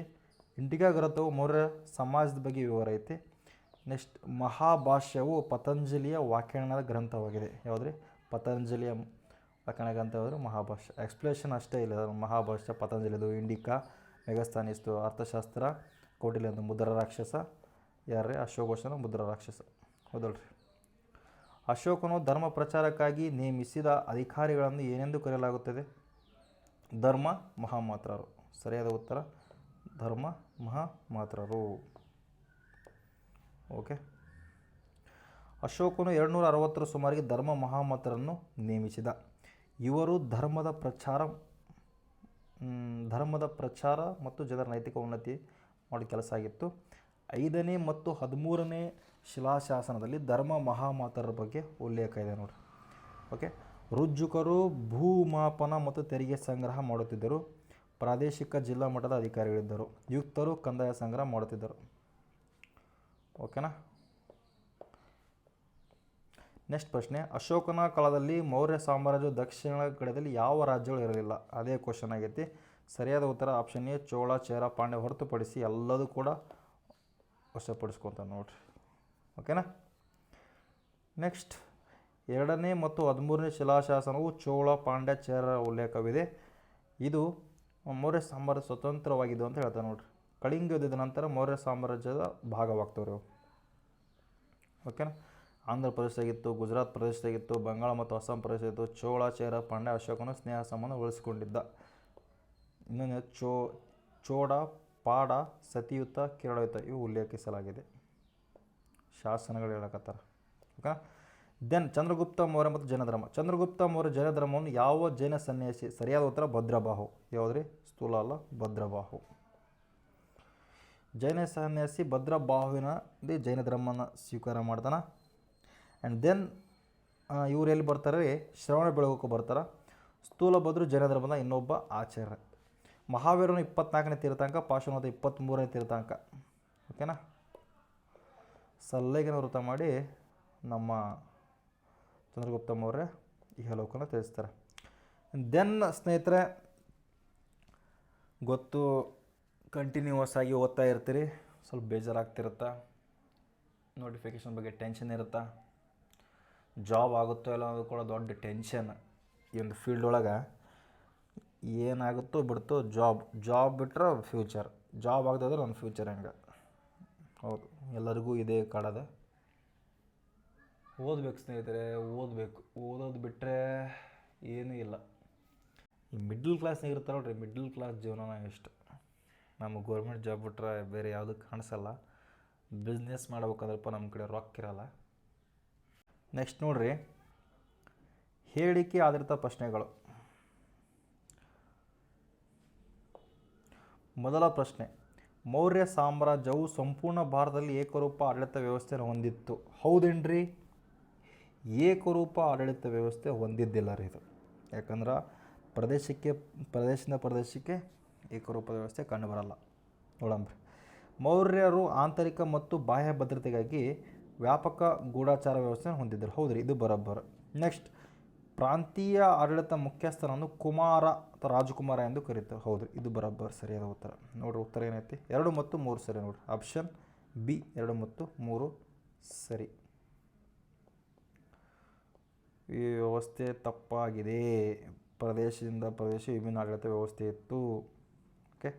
ಕೇಂದ್ರ ಪ್ರದೇಶ, ಮಹಾನಗರ ಮತ್ತು ಗಡಿ ಪ್ರದೇಶಗಳಲ್ಲಿ ಬೇರೆ ಬೇರೆ ಆಡಳಿತ ವ್ಯವಸ್ಥೆ ಇತ್ತು. ಗಣ ಸಂಘ ರಾಜ್ಯಗಳು ತಮ್ಮದೇ ಆದ ಆಡಳಿತ ವ್ಯವಸ್ಥೆ ಹೊಂದಿದ್ದವು. ಕೌಟಿಲ್ಯನ ಅರ್ಥಶಾಸ್ತ್ರದಲ್ಲಿ ವ್ಯಾಪಕ ಗೂಢಾಚಾರ ವ್ಯವಸ್ಥೆಯಿದೆ. ಸಂಸ್ಥಾ ಅಥವಾ ಸಂಚಾರಿ ಎಂಬ 2 ವಿಧದ ಗೂಢಾಚಾರಗಳಿವೆ. ಓಕೆನಾ. ತೋಸಾಲಿ, ಉಜ್ಜಯಿನಿ, ಸುವರ್ಣಗಿರಿ, ತಕ್ಷಶಿಲಾ ಪ್ರಾಂತೀಯ ರಾಜಧಾನಿಯಾಗಿದ್ದವು. ಪೂರ್ವ, ಪಶ್ಚಿಮ, ಉತ್ತರ, ದಕ್ಷಿಣ ಆಲ್ರೆಡಿ ಹೇಳಿದೆ. ಮೋಸ್ಟ್ ಇಂಪಾರ್ಟೆಂಟು ಸುವರ್ಣಗಿರಿ ನೆನಪು, ದಕ್ಷಿಣ ರಾಜಧಾನಿ. ತಕ್ಷಶಿಲಾ ಬಂದ್ರಪ್ಪ ಅಂದ್ರೆ ಉತ್ತರದ ರಾಜಧಾನಿ. ಓಕೆನಾ. ದೆನ್ ಅಶೋಕನ ಶಾಸನ ಪ್ರಕಾರ ಸಾಮಾಜಿಕ ಸೌಹಾರ್ದತೆಯು ಧಾರ್ಮಿಕ ಭಕ್ತಿಗಿಂತ ಹೆಚ್ಚು ಮುಖ್ಯವಾಗಿತ್ತು. ಹೌದೇನ್ರಿ? ಹೌದ್ರಿ, ಈ ಸ್ಟೇಟ್ಮೆಂಟ್ ಬರೋಬ್ಬರ ಐತಿ. ಅಶೋಕನು ಧರ್ಮದ ಪ್ರಚಾರಕ್ಕಾಗಿ ಸಮಾನತೆಯ ವಿಚಾರಗಳನ್ನು ಹರಡಿದನು. ಹೌದೇನ್ರಿ? ಸಮಾನತೆ ವಿಚಾರವನ್ನು ಹರಡ್ತಾನೇನ್ರಿ? ಹೌದ್ರಿ, ಎರಡೂ ಕೂಡ ಸರಿಯಾಗಿದೆ ನೋಡ್ರಿ. ಆಪ್ಷನ್ ಎ ಮತ್ತು ಬಿ ಸರಿಯಾದ ವಿವರಣೆಯಾಗಿದೆ. ಬಿಯು ಸರಿಯಾದ, ಎ ಮತ್ತು ಬಿ ಎರಡೂ ಸರಿ, ಬಿಯು ಸರಿಯಾದ, ಎಗೆ ಸರಿಯಾದ ವಿವರಣೆಯಾಗಿದೆ. ಸೌಹಾರ್ದತೆಗೆ ಆದ್ಯತೆ ಹೇಳ್ತಾನೆ. ಇದ್ರ ಬಗ್ಗೆ ಹೇಳೋದು 12ನೇ ಶಿಲಾಶಾಸನ. ಓಕೆನಾ. ಸಮಾನತೆ, ಅಹಿಂಸಾ, ಸತ್ಯ ಇವು ಧರ್ಮದ ಮೂಲ ತತ್ವಗಳು. ಅಶೋಕನು ಧರ್ಮ ಮಾತ್ರ ನೇಮಕ ಮಾಡ್ತಾನೆ. ಓಕೆನಾ. ನೆಕ್ಸ್ಟ್, ಮ್ಯಾಚ್ ದ ಫಾಲೋವಿಂಗ್ ಪ್ರಶ್ನೆ ನೋಡ್ರಿ. ಅರ್ಥಶಾಸ್ತ್ರ ಬರೆದ್ರು ಯಾರ್ರಿ? ಕೌಟಿಲ್ಯ. ಇಂಡಿಕಾ ಗ್ರಂಥ ಬರೆದರು ಮೆಗಸ್ತನೀಸ್. ಮುದ್ರಾರಾಕ್ಷನ್ ವಿಶಾಖದತ್ತ. ಮಹಾವಂಶ ಸಿಲುವಿನ ಗ್ರಂಥ. PC ಸುಮಾರು ಸರಿ ಕ್ವಶನ್ ಆಗೈತಿ, PSUಗೆ ಆಗೈತಿ. ಇದೇ ಸೇಮ್ ಇದ್ರ ಬಗ್ಗೆ ಏನೈತೆ ಅದೇ ಇನ್ಫಾರ್ಮೇಷನ್ ಕೇಳಾಗೈತಿ. ಓಕೆನಾ. ಮೌರ್ಯರ ರಾಜರನ್ನು ಕಾಲಾನುಕ್ರಮದಲ್ಲಿ ಜೋಡಿಸಿ ಬರೆಯಿರಿ. ಈಸಿ ಕ್ವಶನ್ ಐತಿ, ಆರಾಮ್ಸೆ ಬರ್ತೀರಿ. ಮೊದಲೇದು ಬಂದ್ರಪ್ಪ ಅಂದ್ರೆ ಸ್ಥಾಪಕ ಚಂದ್ರಗುಪ್ತ ಮೌರ್ಯ 1ನೇ ಸ್ಥಾನದಾಗ ಇಟ್ಟಿವಿ. ದೆನ್ ಬರ್ತಾನೆ ಅವನ ಮಗ ಬಿಂದುಸಾರ 2ನೇ ಸ್ಥಾನದಾಗ ಇಟ್ಟಿವಿ. ದೆನ್ ಅಶೋಕ ಬರ್ತಾನೆ, ಬಿಂದುಸಾರನ ಮಗ ಬುರದತ್ತ ಕೊನೆಯ ದೊರೆ. ಓಕೆನಾ.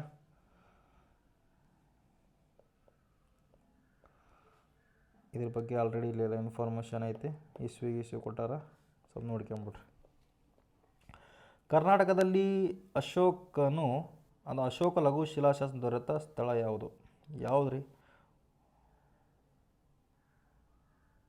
ಸರಿಯಾದ ಉತ್ತರ ಮಸ್ಕಿ, ಬ್ರಹ್ಮಗಿರಿ, ಸಿದ್ದಾಪುರ, ಜಟ್ಟಿಂಗ, ರಾಮೇಶ್ವರದವ್ರಿಗೆ ಇದು ಸಿರ್ತಾವೆ ನೋಡ್ರಿ. ಒಟ್ಟು 9 ಶಿಲಾಶಾಸನಗಳು ದೊರೆತವ್ರಿ. ಮಸ್ಕಿ ಎಲ್ಲಿ ಐತಿ? ರಾಯಚೂರು ಜಿಲ್ಲೆ ಐತಿ. ಇಲ್ಲಿ ಅಶೋಕ ಎಂಬ ಹೆಸರು ಉಲ್ಲೇಖವಾಗೈತಿ. ಅಶೋಕವಶ, ದೇವನಾಪುರಿ ಅಶೋಕವಶ. ಬ್ರಹ್ಮಗಿರಿ ಇರೋದು ಚಿತ್ರದುರ್ಗದಲ್ಲಿ, ಸಿದ್ದಾಪುರ ಇರೋದು ರಾಯಚೂರಿನಲ್ಲಿ, ಜಟ್ಟಿಂಗ ರಾಮೇಶ್ವರ ಕೂಡ ರಾಯಚೂರಿನಲ್ಲಿ. ಬಾದಾಮಿ, ಐಹೊಳೆ ಪಟ್ಟದಕಲ್ಲು ಚಾಲುಕ್ಯರ ಕಾಲದಲ್ಲಿ ಇರ್ತಾವೆ. ಹಂಪಿ ವಿಜಯನಗರ ರಾಜಧಾನಿ ಆಗಿತ್ತು. ನೆಕ್ಸ್ಟ್, ಶಾಸನಗಳು ಕರ್ನಾಟಕದಲ್ಲಿ ಮೌರ್ಯ ಸಾಮ್ರಾಜ್ಯ ವಿಸ್ತರಣೆ ಬಗ್ಗೆ ತೋರ್ತೈತೆ. ಇನ್ನು ಮುಂದಿನ ಪ್ರಶ್ನೆ, ಮೌರ್ಯ ಸಾಮ್ರಾಜ್ಯದಲ್ಲಿ ಪ್ರಣಯ ಎಂದರೇನು? ಸರಿಯಾದ ಉತ್ತರ ತುರ್ತು ಪರಿಸ್ಥಿತಿಯಲ್ಲಿ ವಿಧಿಸುವ ತೆರಿಗೆಗೆ ನಾವು ಪ್ರಣಯ ಅಂತ ಕರಿತೀವಿ ನೋಡ್ರಿ. ಪ್ರಣಯವು ಮೂಲ ಕಾಲದಲ್ಲಿ ತುರ್ತು ಸಂದರ್ಭದಲ್ಲಿ ವಿಧಿಸುವ ತೆರಿಗೆಯಾಗಿತ್ತು. ಇದು ತೆರಿಗೆ ಇಲ್ಲದೆ ವಿಶೇಷ ಸಂದರ್ಭಗಳಲ್ಲಿ ಮಾತ್ರ ವಿಧಿಸಲಾಗುತ್ತಿತ್ತು. ಯುದ್ಧ, ಬರಗಾಲ, ಪ್ರವಾಹ ಮುಂತಾದ ಸಂದರ್ಭದಲ್ಲಿ ಈ ತೆರಿಗೆ ವಿಧಿಸಲಾಗಿತ್ತು. ಯಾವುದ್ರಿ? ಪ್ರಣಯ. ಕೌಟಿಲ್ಯನ ಅರ್ಥಶಾಸ್ತ್ರದಲ್ಲಿ ಪ್ರಣಯದ ಬಗ್ಗೆ ಉಲ್ಲೇಖ ಐತ್ರಿ. ಭೂಕಂದಾಯವನ್ನು ಭಾಗಗಳ ವಿಂಗಡಣೆ ಮಾಡಿದ್ರು. ಬರೀ ಇದು ಸ್ವಯಂ ಪ್ರೇರಿತ ಇದು ಇತ್ತು. 1/6 ಇತ್ತು ನೋಡ್ರಿ ಭೂಕಂದಾಯ. ನೆಕ್ಸ್ಟ್, ಶುಲ್ಕದ ಬಗ್ಗೆ ವ್ಯಾಪಾರ ತೆರಿಗೆ ಶುಲ್ಕ ಅಂತ ಕರಿತೀವಿ. ಗಣಿಯಾದವು ರಾಜ್ಯದ ಪ್ರಮುಖ ಮೂಲ ಆದಾಯಗಳಲ್ಲಿ ಒಂದು. ಓಕೆನಾ? ಅಶೋಕನು ತನ್ನ ಶಾಸನಗಳಲ್ಲಿ ಸಂಘದ ಬಗ್ಗೆ ಉಲ್ಲೇಖಿಸಿದ್ದಾನೆ. ಇದು ಯಾವುದನ್ನು ಸೂಚಿಸುತ್ತದೆ? ಸರಿಯಾದ ಉತ್ತರ ಬೌದ್ಧ ಭಿಕ್ಷು ಸಂಘ. ಅದಕ್ಕೆ 3ನೇ ಬೌದ್ಧ ಮಹಾಸಮ್ಮೇಳನ ಮಾಡ್ತಾನ್ರಿ ಅಶೋಕನು ಅನೇಕ ದಾನಗಳನ್ನು ನೀಡ್ತಾನ್ರಿ ಬೌದ್ಧ ಭಿಕ್ಷುಗಳಿಗೆ. 3ನೇ ಬೌದ್ಧ ಮಹಾಸಮ್ಮೇಳನ ಮಾಡ್ತಾನ್ರಿ. ಓಕೆ, ಎಲ್ರಿ? ಪಾಟಲಿಪುತ್ರದಲ್ಲಿ. ಸೈನ್ಯವನ್ನು ಚತುರಂಗಿಣಿ ಎಂದು ಕರೀತಾರೆ. ಪರಿಷತ್ತನ್ನು ಮಂತ್ರಿ ಪರಿಷತ್ ಅಂತ ಕರೀತಾರೆ. ವ್ಯಾಪಾರಿ ಶ್ರೇಣಿ ಅಂತ ಕರೀತಾರೆ. ವ್ಯಾಪಾರಿ ಸಂಘವನ್ನು. ಅಶೋಕನ ಕಾಲದಲ್ಲಿ ಸಂಘ ಪದವು ಬೌದ್ಧ ಸಂಘವನ್ನೇ ಸೂಚಿಸುತ್ತದೆ. ನೆಕ್ಸ್ಟ್ ಪ್ರಶ್ನೆ, ಸುದರ್ಶನ ಸರೋವರದ ನಿರ್ಮಾಣಕ್ಕೆ ಸಂಬಂಧಿಸಿದಂತೆ ಯಾವ ಅಧಿಕಾರಿ ಸಂಬಂಧಿಸಿದ ಅಧಿಕಾರಿ ಯಾರು ಅಂತ ಪ್ರಶ್ನೆ. ಸರಿಯಾದ ಉತ್ತರ ಪುಷ್ಯಗುಪ್ತ ನೋಡ್ರಿ. ಯಾವುದ್ರಿ? ಪುಷ್ಯಗುಪ್ತ. ನೋಡ್ರಿ, ಸುದರ್ಶನ ಸರೋವರವು ಗುಜರಾತ್ನ ಜುನಾಗಢದಲ್ಲಿದೆ. ಇದನ್ನು ಚಂದ್ರಗುಪ್ತ ಮೌರ್ಯನು ಪ್ರಾಂತೀಯ ಅಧಿಕಾರಿ ಪುಷ್ಯಗುಪ್ತನು ನಿರ್ಮಿಸ್ತಾನೆ. ಇದು ಜುನಾಗಢ ಶಿಲಾಶಾಸನಗಳಲ್ಲಿ ಮಾಹಿತಿ ದೊರೆಯುತ್ತಿದೆ ಇದರ ಬಗ್ಗೆ. ನಂತರ ಕಾಲದಲ್ಲಿ ಅಶೋಕನದಲ್ಲಿ ತುಷಾಸ್ಪನನು ಇದಕ್ಕೆ ಕಾಲು ನಿರ್ಮಿಸ್ತಾನೆ. ರುದ್ರದಾಮನ ಶಾಸನದಲ್ಲಿ ಸುದರ್ಶನ ಸರೋವರ ದುರಸ್ತಿಯ ಬಗ್ಗೆ ವಿವರವಿದೆ. ಇದು ಮೌರ್ಯರ ಕಾಲದ ಜಲ ನಿರ್ವಹಣೆ ಬಗ್ಗೆ ಅತ್ಯುತ್ತಮ ಉದಾಹರಣೆಯಾಗಿದೆ. ಚಂದ್ರಗುಪ್ತನ ಕಾಲದ ಏಕೈಕ ಶಾಸನೀಯ ದಾಖಲೆ ಯಾವುದಂದ್ರಪ್ಪ ಅಂದ್ರೆ ರುದ್ರದಾಮನ ಶಾಸನ. ಓಕೆನಾ? ನೆಕ್ಸ್ಟ್ ಪ್ರಶ್ನೆ ಸ್ನೇಹಿತರೆ, ಒಬ್ಬ ವಿದ್ಯಾರ್ಥಿಯು ಮೌರ್ಯ ಸಾಮ್ರಾಜ್ಯದ ಆಡಳಿತ ವ್ಯವಸ್ಥೆಯ ಬಗ್ಗೆ ಅಧ್ಯಯನ ಮಾಡುತ್ತಿದ್ದಾನೆ. ಈ ಕೆಳಗಿನ ಯಾವ ಮೂಲಕ ಹೆಚ್ಚು ಸಾಮಗ್ರಿಯನ್ನು ವಿಧಿಸಬಹುದು? ಸರಿಯಾದ ಉತ್ತರ ಕೌಟಿಲ್ಯನ ಅರ್ಥಶಾಸ್ತ್ರ. ಎಲ್ಲ ಹೇಳಿದ್ದೀನಿ ಇದ್ರಾಗ. ತೆರಿಗೆ, ನ್ಯಾಯ, ಸೈನ್ಯ, ಆಡಳಿತ, ಗೂಢಾಚಾರ ವ್ಯವಸ್ಥೆ ಬಗ್ಗೆ ಇದ್ರ ಬಗ್ಗೆ ಇತ್ತು. ದೆನ್ ಶಾಸನಗಳು ಮುಖ್ಯವಾಗಿ ಧರ್ಮ ಪ್ರಚಾರಕ್ಕೆ ಸಂಬಂಧಿಸಿದೆ. ಇಂಡಿಕಾವು ಸಾಮಾಜಿಕ ಜೀವನದ ಬಗ್ಗೆ ಮಾಹಿತಿ ನೀಡ್ತೈತೆ ರೀ. ಮುದ್ರಾ ರಾಕ್ಷಸವು ರಾಜಕೀಯ ಘಟನೆ ನಾಟಕವಾಗಿದೆ. ಅಂದ್ರೆ ಚಂದ್ರಗುಪ್ತ ಮೌರ್ಯ ಯಾವ ರೀತಿ ಧನನನ್ನು ಸೋಲಿಸಿ ಮೌರ್ಯ ಸಾಮ್ರಾಜ್ಯ ಸ್ಥಾಪನೆ ಮಾಡ್ತಾನೆ ಮುದ್ರಾ ರಾಕ್ಷಸಿಗೆ ಹೇಳ್ತೈತಿ. ವಿಧಿಗಳು, ತೆರಿಗೆಗಳು, ದಂಡಗಳು, ನಿಯಮಗಳ ಬಗ್ಗೆ ವಿವರಣೆ ಇದೆ. ಓಕೆನಾ? ನೆಕ್ಸ್ಟ್, ಮೌರ್ಯ ಸಾಮ್ರಾಜ್ಯದ ಪತನದ ನಂತರ ಕಾರಣಗಳು ವಿಶ್ಲೇಷಿಸುವಾಗ ಈ ಕೆಳಗಿನ ಯಾವ ಅಂಶವು ಕಾರಣವಾಗುತ್ತದೆ? ಸರಿಯಾದ ಉತ್ತರ ಆರ್ಥಿಕ ಸಂಕಷ್ಟ ಮತ್ತು ಪ್ರಾಂತೀಯ ದಂಗೆಗಳು. ಅಶೋಕನ ನಂತರ ಧರ್ಮ ನೀತಿಯಿಂದ ಸೈನ್ಯವು ದುರ್ಬಲಗೊಳ್ತೈತೆ ನೋಡ್ರಿ. ಇದರಿಂದಾಗಿ ಆರ್ಥಿಕ ಸಂಕಷ್ಟವು ಪ್ರಮುಖ ಕಾರಣವಾಯಿತು. ಅತಿಯಾದ ತೆರಿಗೆ ಮತ್ತು ಖರ್ಚು ಹೆಚ್ಚಾಗ್ತೈತಿ. ನೆಕ್ಸ್ಟು, ಕೊನೆಯ ರಾಜ ಬೃಹದತ್ತನನ್ನು ಸೇನಾಧಿಪತಿಯಾದ ಪುಷ್ಯಮಿತ್ರನೇ ಕೊಂದು ಶುಂಗ ಡೆಸ್ಟಿನಿಯನ್ನು ಸ್ಥಾಪನೆ ಮಾಡ್ತಾನೆ. ಶುಂಗ ಡೈನೆಸ್ಟಿ. ಓಕೆನಾ? ನೆಕ್ಸ್ಟ್, ಅಶೋಕನ ಶಾಸನಗಳನ್ನು ಮೊದಲು ಓದಲು ಸಾಧ್ಯವಾದ ವಿದ್ವಾಂಸ ಯಾರು? ಸರಿಯಾದ ಉತ್ತರ ಜೇಮ್ಸ್ ಪ್ರಿನ್ಸಪ್ ನೋಡ್ರಿ. ಯಾರ್ರಿ? James Prinsep. James Prinsep 1837ರಲ್ಲಿ James Prinsep ಬ್ರಾಹ್ಮಿ ಲಿಪಿಯನ್ನು ಓದಲು ಸಾಧ್ಯವಾಯಿತು. ಇದರಿಂದಾಗಿ ಅಶೋಕನ ಶಾಸನಗಳನ್ನು ಓದಲು ಮತ್ತು ಅರ್ಥ ಮಾಡಿಸಿಕೊಳ್ಳಲು ಸಹಾಯವಾಯಿತು. ಇದಕ್ಕೂ ಮೊದಲು ಅಶೋಕನ ಯಾರೂ ಅರ್ಥವಾಗದೇ ಇದ್ದವು. ಅಲೆಕ್ಸಾಂಡರ್ ಕನ್ನಿಂಗ್ಹ್ಯಾಮ್ ಭಾರತೀಯ ಪುರಾತತ್ವ ಸರ್ವೇಕ್ಷಣೆ ಮೊದಲ ಮಹಾನಿರ್ದೇಶಕ. ಯಾರ್ರೀ? Alexander Cunningham. John Marshall Sindhu ನಾಗರಿಕತೆಯ ಉತ್ಪನ್ನಕ್ಕೆ ಸಂಬಂಧಿಸಿದ್ದ ಮತ್ತು ಪ್ರಸಿದ್ಧ ಜಾನ್ ಮಾರ್ಷಲ್. ನೆಕ್ಸ್ಟ್ ಮಾರ್ಟಿಮರ್ ಹಿಲ್ವರ್ಸ ಪುರಾತತ್ವ. ಜೇಮ್ಸ್ ಪ್ರಿನ್ಸಪ್ ಈ ಸಾಧನೆಯ ಭಾರತೀಯ ಇತಿಹಾಸ ಲೇಖನದಲ್ಲಿ ಕ್ರಾಂತಿಕಾರ ಬದಲಾವಣೆ ಆಯಿತು. ಬ್ರಾಹ್ಮಿ ಲಿಪಿ ಎಡದಿಂದ ಬಲಕ್ಕೆ ಬರೀತಾರೆ, ಕರಷ್ಟಿ ಬಲದಿಂದ ಎಡಕ್ಕೆ ಬರೀತಾರೆ. ನೆಕ್ಸ್ಟ್ ಸಾರನಾಥದಲ್ಲಿ ಬುದ್ಧನು ತನ್ನ ಮೊದಲ ಧರ್ಮೋಪದೇಶ ನೀಡಿದ ಈ ಘಟನೆ ಎಂದು ಕರೀತಾರೆ? ಸರಿಯಾದ ಉತ್ತರ ಧರ್ಮಚಕ್ರ ಪ್ರವರ್ತನ. ಧರ್ಮಚಕ್ರ ಪ್ರವರ್ತನ ಎಂದು ಕರೀತಾರೆ. ಸಾರನಾಥದ ಜಿಂಕೆಯ ಒಂದಾಗಿ ನೀಡ್ತಾರೆ ನೋಡ್ರಿ. ಅಶೋಕನು ಈ ಸ್ಥಳದಲ್ಲಿ ಸಿಂಹ ರಾಜಧಾನಿಯನ್ನು ನಿರ್ಮಾಣ ಮಾಡ್ತಾನೆ. ಪರಿನಿರ್ವಾಣವು ಬುದ್ಧನ ನಿರ್ಮಾಣಕ್ಕೆ ಸಂಬಂಧಪಟ್ಟೈತಿ. ಬೋಧಿಯು ಜ್ಞಾನೋದಯವನ್ನು ಸೂಚಿಸುವ ಬೋಧಗಯಾದಲ್ಲಿದೆ. ಸಾರನಾಥವು ವಾರಾಣಸಿಯ ಬಳಿ ಇದೆ. ಅಶೋಕನ ಬಳಿ ಧರ್ಮರಾಜಿತ ಸೂಕ್ತವನ್ನು ನಿರ್ಮಿಸಿದನು. ಧರ್ಮಚಕ್ರವು ಭಾರತದ ರಾಷ್ಟ್ರಧ್ವಜದಲ್ಲಿ ಒಂದಾಗಿದೆ. ಓಕೆ. ನೆಕ್ಸ್ಟ್ ಮೌರ್ಯ ಸಾಮ್ರಾಜ್ಯದಲ್ಲಿ ಅಧ್ಯಕ್ಷರ ಪಾತ್ರವೇನು? ಮೌರ್ಯ ಸಾಮ್ರಾಜ್ಯದಲ್ಲಿ ಅಧ್ಯಕ್ಷರ ಪಾತ್ರ ವಿವಿಧ ಇಲಾಖೆಗಳ ಮುಖ್ಯಸ್ಥ ನೋಡ್ರಿ. ಅಧ್ಯಕ್ಷ ಯಾವ ಒಂದು ಬುಕ್ದಾಗಿದೆ ಅಂದ್ರಪ್ಪ ಅಂದ್ರೆ ಕೌಟಿಲ್ಯನ ಅರ್ಥಶಾಸ್ತ್ರದಲ್ಲಿ ಅಧ್ಯಕ್ಷರ ಬಗ್ಗೆ ವಿವರವಾಗಿ ಹೇಳಲಾಗಿದೆ. ಇವರು ಅಧ್ಯಕ್ಷರು ವಿವಿಧ ಇಲಾಖೆಗಳ ಮುಖ್ಯಸ್ಥರಾಗಿದ್ದರು.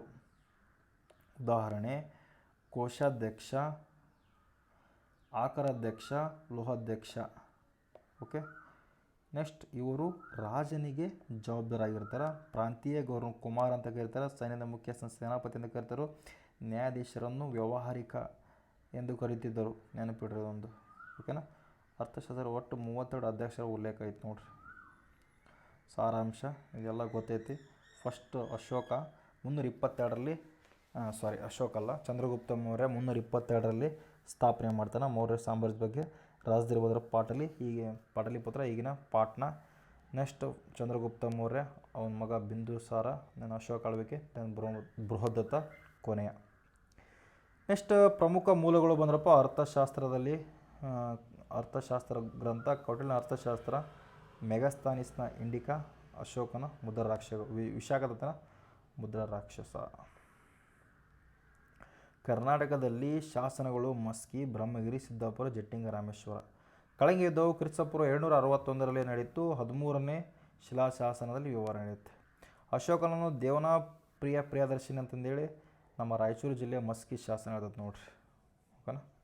ಸಾರನಾಥದ ಒಂದು ರಾಜಧಾನಿಯನ್ನು, ಸಾರನಾಥದ ಸಿಂಹವನ್ನು ನಾವೇನು ಕರಿತೀವಿ? ಭಾರತದ ರಾಷ್ಟ್ರ ಲಾಂಛನ ಕರಿತೀವಿ.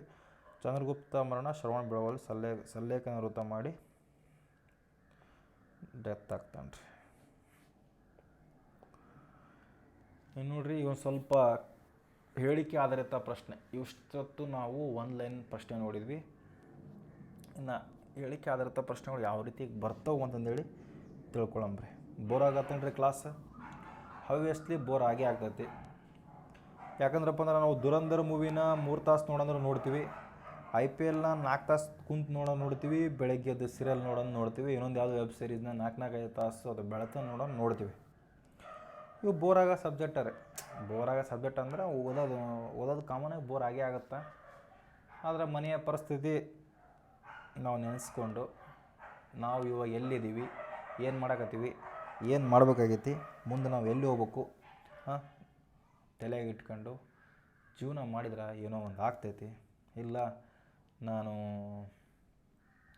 ಹೀಗೆ ಇರ್ತನ, 2 ತಾಸು ಓದಿ 1 ತಾಸು ಓದ್ನ ಅಂದ್ರಿಲ್ಲ, ಕಾಂಪಿಟೇಷನ್ ಸಿಕ್ಕಾಪಟ್ಟೆ ಐತಿ ಅಂದ್ಕೊಂಡಿರ್ಬೋದು ನೀವು.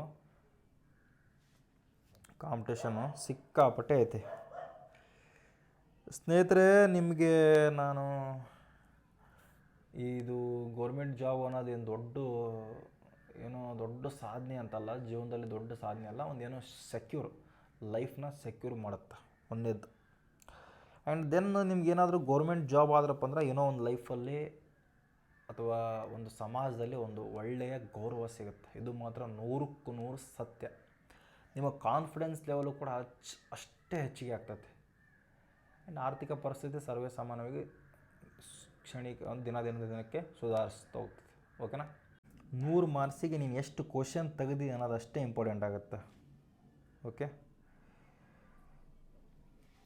ಎಕ್ಸಾಮ್ ಅನ್ನೋದು ಇಷ್ಟೇ ರೀ, ಯಾವನು ಗೊತ್ತಿರೋವು ಕನ್ಫ್ಯೂಸ್ ಆಗಿ ತಪ್ಪು ಹಾಕ್ತಾನೆ ನೋಡ್ರಿ ಅವನು 100% ಹೊರಗೆ ಉಳಿತಾನ.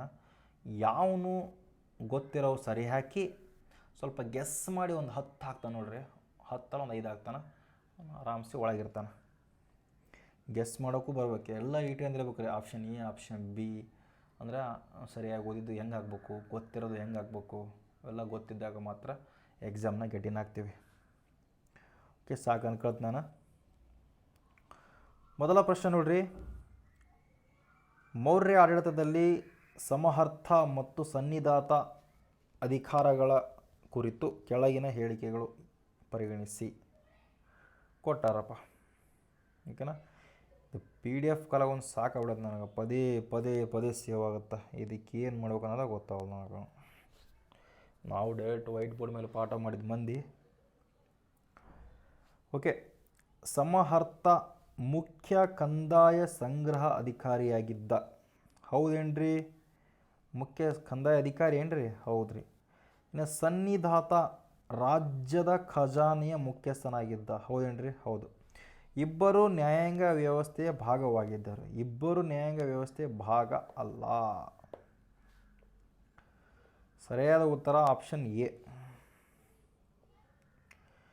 ಕೌಟಿಲ್ಯನ ಅರ್ಥಶಾಸ್ತ್ರದ ಪ್ರಕಾರ ಸಮಹರ್ತ, ಕಲೆಕ್ಟರ್, ಸನ್ನಿಧಾತ, ಟ್ರೆಸರ್ ಇಬ್ಬರು ಪ್ರಮುಖ ಹಣಕಾಸು ಅಧಿಕಾರಿಗಳಿದ್ದರು. 1ನೇ ಹೇಳಿಕೆ ಸರಿಯಾಗಿದೆ, 2ನೇ ಹೇಳಿಕೆ ಸರಿಯಾಗಿದೆ, 3ನೇ ಹೇಳಿಕೆ ತಪ್ಪಾಗಿದೆ. ನ್ಯಾಯಾಂಗವನ್ನು ಧರ್ಮಸ್ಥ್ಯ ಮತ್ತು ಕಂಟಕ ಶೋಧನಾ ನ್ಯಾಯಾಲಯಗಳು ನೋಡ್ಕೊಳ್ತಿದ್ರು. ಧರ್ಮಸ್ಥ್ಯ ಮತ್ತು ಕಂಟಕ ಶೋಧನ. ಮೌರ್ಯರ ಆಡಳಿತದಲ್ಲಿ ಹಣಕಾಸು ವ್ಯವಸ್ಥೆ ಅತ್ಯುತ್ತಮ ಸಂಘಟವಾಗಿತ್ತು. ಸಮಹರ್ತನು ಅಧ್ಯಕ್ಷೀಯ ಶ್ರೇಣಿಯ ಉನ್ನತ ಅಧಿಕಾರಿಯಾಗಿರ್ತಾನೆ ನೋಡ್ರಿ. ಇನ್ನು ಸನ್ನಿಧಾತನು ರಾಜ್ಯದ ಆದಾಯ ವೆಚ್ಚಗಳಲ್ಲಿ ಲೆಕ್ಕಪತ್ರ ನಿರ್ವಹಿಸ್ತಾನೆ ರೀ. ರಾಜ್ಯದ ಆದಾಯಗಳ ಲೆಕ್ಕಪತ್ರ ಯಾರಂತಾರೆ? Chartered accountant. ಯಾರೀ? ಸನ್ನಿಧಾತ.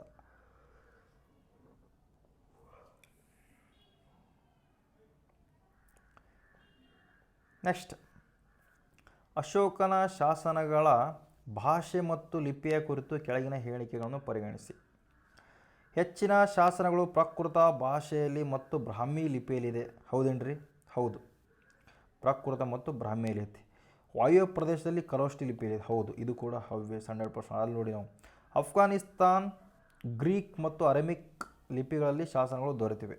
ಇದು ಕೂಡ ಹೌದೇನ್ರಿ? ಹೌದು. 1, 2, 3 ಕೂಡ ಬರಬರ್ ನೋಡ್ರಿ.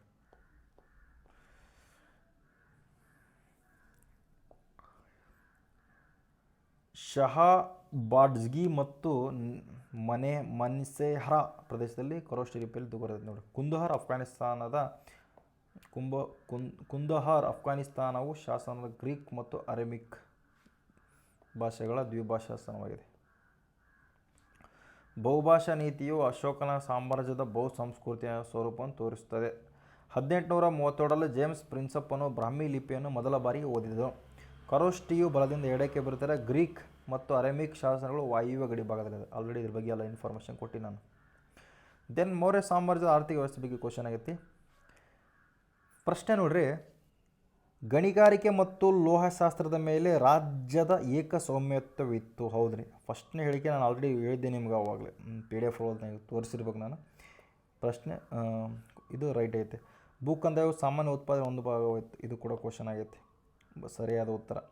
ನೆಕ್ಸ್ಟ್, ವ್ಯಾಪಾರ ಮತ್ತು ವಾಣಿಜ್ಯವನ್ನು ನಿಯಂತ್ರಿಸಲು ಶ್ರೇಣಿಗಳು ಅಸ್ತಿತ್ವವಿರೋದು. ಹೌದಲ್ರಿ? ಈಗಾರ ನಾನು ಹೇಳಿದ್ದೀನಿ. ಸರಿಯಾದ ಉತ್ತರ ಆಪ್ಷನ್ ಡಿ. ಮೇನೆಲ್ಲವೂ ಸರಿ. ಓಕೆನಾ? ನೋಡ್ರಿ, ಆಕರಾಧ್ಯಕ್ಷ ಗಣಿ ಇಲಾಖೆಯ ಮುಖ್ಯಸ್ಥ ಯಾವ್ದ್ರಿ? ಆಕರಾಧ್ಯಕ್ಷ ನೋಡ್ರಿ. 1/6 ಇತ್ತು ನೋಡ್ರಿ ಟ್ಯಾಕ್ಸ್. ಶ್ರೇಣಿ ಸಂಘಟಿತವಾಗಿತ್ತು. ಓಕೆನಾ? ನೆಕ್ಸ್ಟು, ಶುಲ್ಕಾಧ್ಯಕ್ಷನು ಸುಂಕ ಮತ್ತು ತೆರಿಗೆಗಳನ್ನು ಸಂಗ್ರಹ ಮಾಡಿಕೊಡ್ತ. ಇನ್ನು ಪೌತವಾಧ್ಯಕ್ಷನು ತೂಕ ಮತ್ತು ಅಳತೆಯ ಪ್ರಾಮಾಣೀಕರಣ ಜವಾಬ್ದಾರಿ ಹೊತ್ತಿದ್ದ. ಇನ್ನು ಮೌರ್ಯರ ನಾಣ್ಯಗಳು ಪಂಚ್ ಮಾರ್ಕ್ ನಾಣ್ಯಗಳಾಗಿದ್ದವು. ಓಕೆನಾ? ಅಶೋಕನ ಧರ್ಮನೀತಿ ಮತ್ತು ಮಹಾಮಾತ್ರ. ಅಶೋಕನು ನೇಮಿಸಿದ ಧರ್ಮ ಮಹಾತ್ರ ಕುರಿತು ಹೇಳಿಕೆ. ಒಂದೇದು, ಇವರು ಎಲ್ಲ ಧರ್ಮಗಳ ಜನರನ್ನು ನೈತಿಕ ಮತ್ತು ಆಧ್ಯಾತ್ಮಿಕ ಉನ್ನತಿಗಾಗಿ ಕಾರ್ಯನಿರ್ವಹಿಸುತ್ತಿದ್ದರು. ಹೌದ್ರಿ, ಬರೋಬ್ಬರು. ಇವರು ಖೈದಿಗಳ ಕ್ಷೇಮಾಭಿವೃದ್ಧಿಯನ್ನು ನೋಡಿಕೊಳ್ತಿದ್ದರು. ಹೌದೇನ್ರಿ? ಖೈದಿಗಳ ಕ್ಷೇಮಾಭಿವೃದ್ಧಿಯನ್ನು ನೋಡಿಕೊಳ್ತಾರೆ. ಹೌದ್ರಿ, ಬರೋಬ್ಬರ. ನೆಕ್ಸ್ಟ್ ಇದು 13 ಶಿಲಾಶಾಸನ ಇಲ್ಲರಿ, 13ನೇ ಶಿಲಾಶಾಸನದ ಬಗ್ಗೆ ಹೇಳಿಲ್ಲ ನಿಮ್ಗೆ. ಆಲ್ರೆಡಿ ನಾನು ಇದ್ರ ಬಗ್ಗೆ ಹೇಳಿದ್ದೆ. ಸರಿಯಾದ ಉತ್ತರ ಎಷ್ಟು ರೀ? 5 ನೋಡಿರಿ. 5 ಜನ ಇರಬೇಕಂತ ಪ್ರಚಾರ ಮಾಡೋಕ್ಕೆ ಟ್ರಿಕ್ಸ್ ಹೇಳಿದ್ದೆ ನಾನು. ಓಕೆ, ಸರಿಯಾದ ಉತ್ತರ ಆಪ್ಷನ್ ಎ. ಈ ಹೇಳಿಕೆ ಸರಿಯಾಗೈತಿ. ಅವರು ಬಂಧನದಲ್ಲಿರುವವರಿಗೆ ಸಹಾಯ ಮಾಡುತ್ತಿದ್ದರು ಮತ್ತು ವೃದ್ಧ ಮತ್ತು ರೋಗಿಗಳಿಗೆ ಸೇವೆ ಮುಂತಾದ ಸಮಾಜ ಕಲ್ಯಾಣ ಮಾಡುತ್ತಿದ್ದರು. ಇದರ ಬಗ್ಗೆ 5ನೇ ಪ್ರಮುಖ ಶಿಲಾಶಾಸನ ಐತ್ರಿ, 13 ಅಲ್ಲ. 13 ಇರೋದು ಕಳಿಂಗದ ಬಗ್ಗೆ ಹೇಳ್ತೈತೆ ರೀ. ಹೌದ್ರಿ, ಕಳಿಂಗ. 260ರಲ್ಲಿ ಸುಮಾರಿಗೆ ಧರ್ಮ ಮಹಾಮಾತರನ್ನು ನೇಮಕ ಮಾಡ್ತಾನೆ ರೀ. ಯಾರು? ಅಶೋಕ. ನೆಕ್ಸ್ಟ್ ಪ್ರಶ್ನೆ, ಕೌಟಿಲ್ಯನ ಸಪ್ತಾಂಗ ಸಿದ್ಧಾಂತದ ಕುರಿತು ಈ ಕೆಳಗಿನ ಹೇಳಿಕೆಯನ್ನು ಪರಿಗಣಿಸಿ. ಓಕೆ,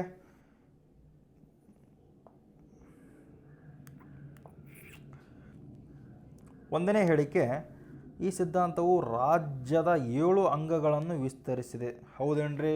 ಹೌದು, ಸರಿಯಾದ ಒಂದೇದು ಸರಿ ಐತಿ. ನೆಕ್ಸ್ಟ್, ಅಮಥ್ಯ ಎಂಬುದು ಮಂತ್ರಿಗಳು ಮತ್ತು ಅಧಿಕಾರಿಗಳನ್ನು ಸೂಚಿಸ್ತದೆ. ಅಮಥ್ಯ ಎಂಬುದು, ಹೌದೇನ್ರಿ? ಹೌದ್ರಿ. ಮಿತ್ರ ಎಂಬುದು ಶತ್ರು ಮತ್ತು ರಾಜಗಳನ್ನು ಸೂಚಿಸ್ತದೆ. ಮಿತ್ರ ಶತ್ರುಕ್ಕೆ ಏನು ಸಂಬಂಧ ಐತೆ ಹೇಳ್ರಿ? ಸರಿಯಾದ ಉತ್ತರ 1 ಮತ್ತು 2 ಸರಿ. ಆಪ್ಷನ್ ಎಲ್ಲಿದ್ದಪ್ಪ? ಇದೆ ಸರಿಯಾದ ಉತ್ತರ. ಓಕೆ, ಈಗ ಕೆಲವೊಂದಿಷ್ಟು ಟೈಪ್ ಮಾಡೋದನ್ನ ಹೆಚ್ಚು ಕಡಿಮೆ ಆಗೈತೆ ರೀ. ಇದು UPSC ಅಲ್ಲ ಅಂತ, UPSC ಕ್ವಶನ್ ಅಲ್ರಿ ಇದು. ಓಕೆ, UPSC ಕ್ವಶನಲ್ಲಿ ಈ ಥರ ಇರೋಲ್ಲ. ಸ್ವಲ್ಪ UPSC ಐತೆ, ಹಳೆ ಪ್ರಶ್ನೆ ಪತ್ರಿಕೆ ಅದು. ಓಕೆನಾ, ನೀವು ಕನ್ಫ್ಯೂಷನ್ ಆಗಬೇಡ್ರಿ. FD ಹೌದು ನೋಡಿರಿ, FD ಕ್ವಶನ್ ಪೇಪರ್ ಹೌದು. ಆಲ್ರೆಡಿ ಮಾರ್ಕ್ ಮಾಡ್ಕೊಂಡಿದ್ದೆ, ಯಾವುದು ಅಲ್ಲ, ಕ್ರಾಸ್ ಚೆಕ್ ಕೂಡ ಸಿಕ್ಕಾಪಟ್ಟೆ ಆಗಿರ್ತವ್ರಿ. ಓಕೆನಾ, ಇದ್ರ ಬಗ್ಗೆ ನಿಮಗೆ ಆಲ್ರೆಡಿ ಇನ್ಫಾರ್ಮೇಷನ್ ಹೇಳಿದ್ದೀನಿ. ಸಪ್ತಾಂಗ ಎಂದರೆ 7 ಅಂಗಗಳು. ಕೌಟಿಲ್ಯನ ರಾಜ್ಯವನ್ನು 7 ಪ್ರಕೃತಿ ಅಂಗಗಳಾಗಿ ಸಮುಚ್ಚಯವೆಂದು ಬಣ್ಣಿಸಿ ನೋಡ್ರಿ. ಯಾರ್ರಿ? ಕೌಟಿಲ್ಯ. ಅಮಥ್ಯ ಎಂದರೆ ಮಂತ್ರಿಗಳು, ಸಚಿವರು ಮತ್ತು ಉನ್ನತ ಅಧಿಕಾರಿಗಳು. ಆಡಳಿತವನ್ನು ಸುಗಮಗೊಳಿಸಲು ಇವರ ಅತ್ಯಗತ್ಯ.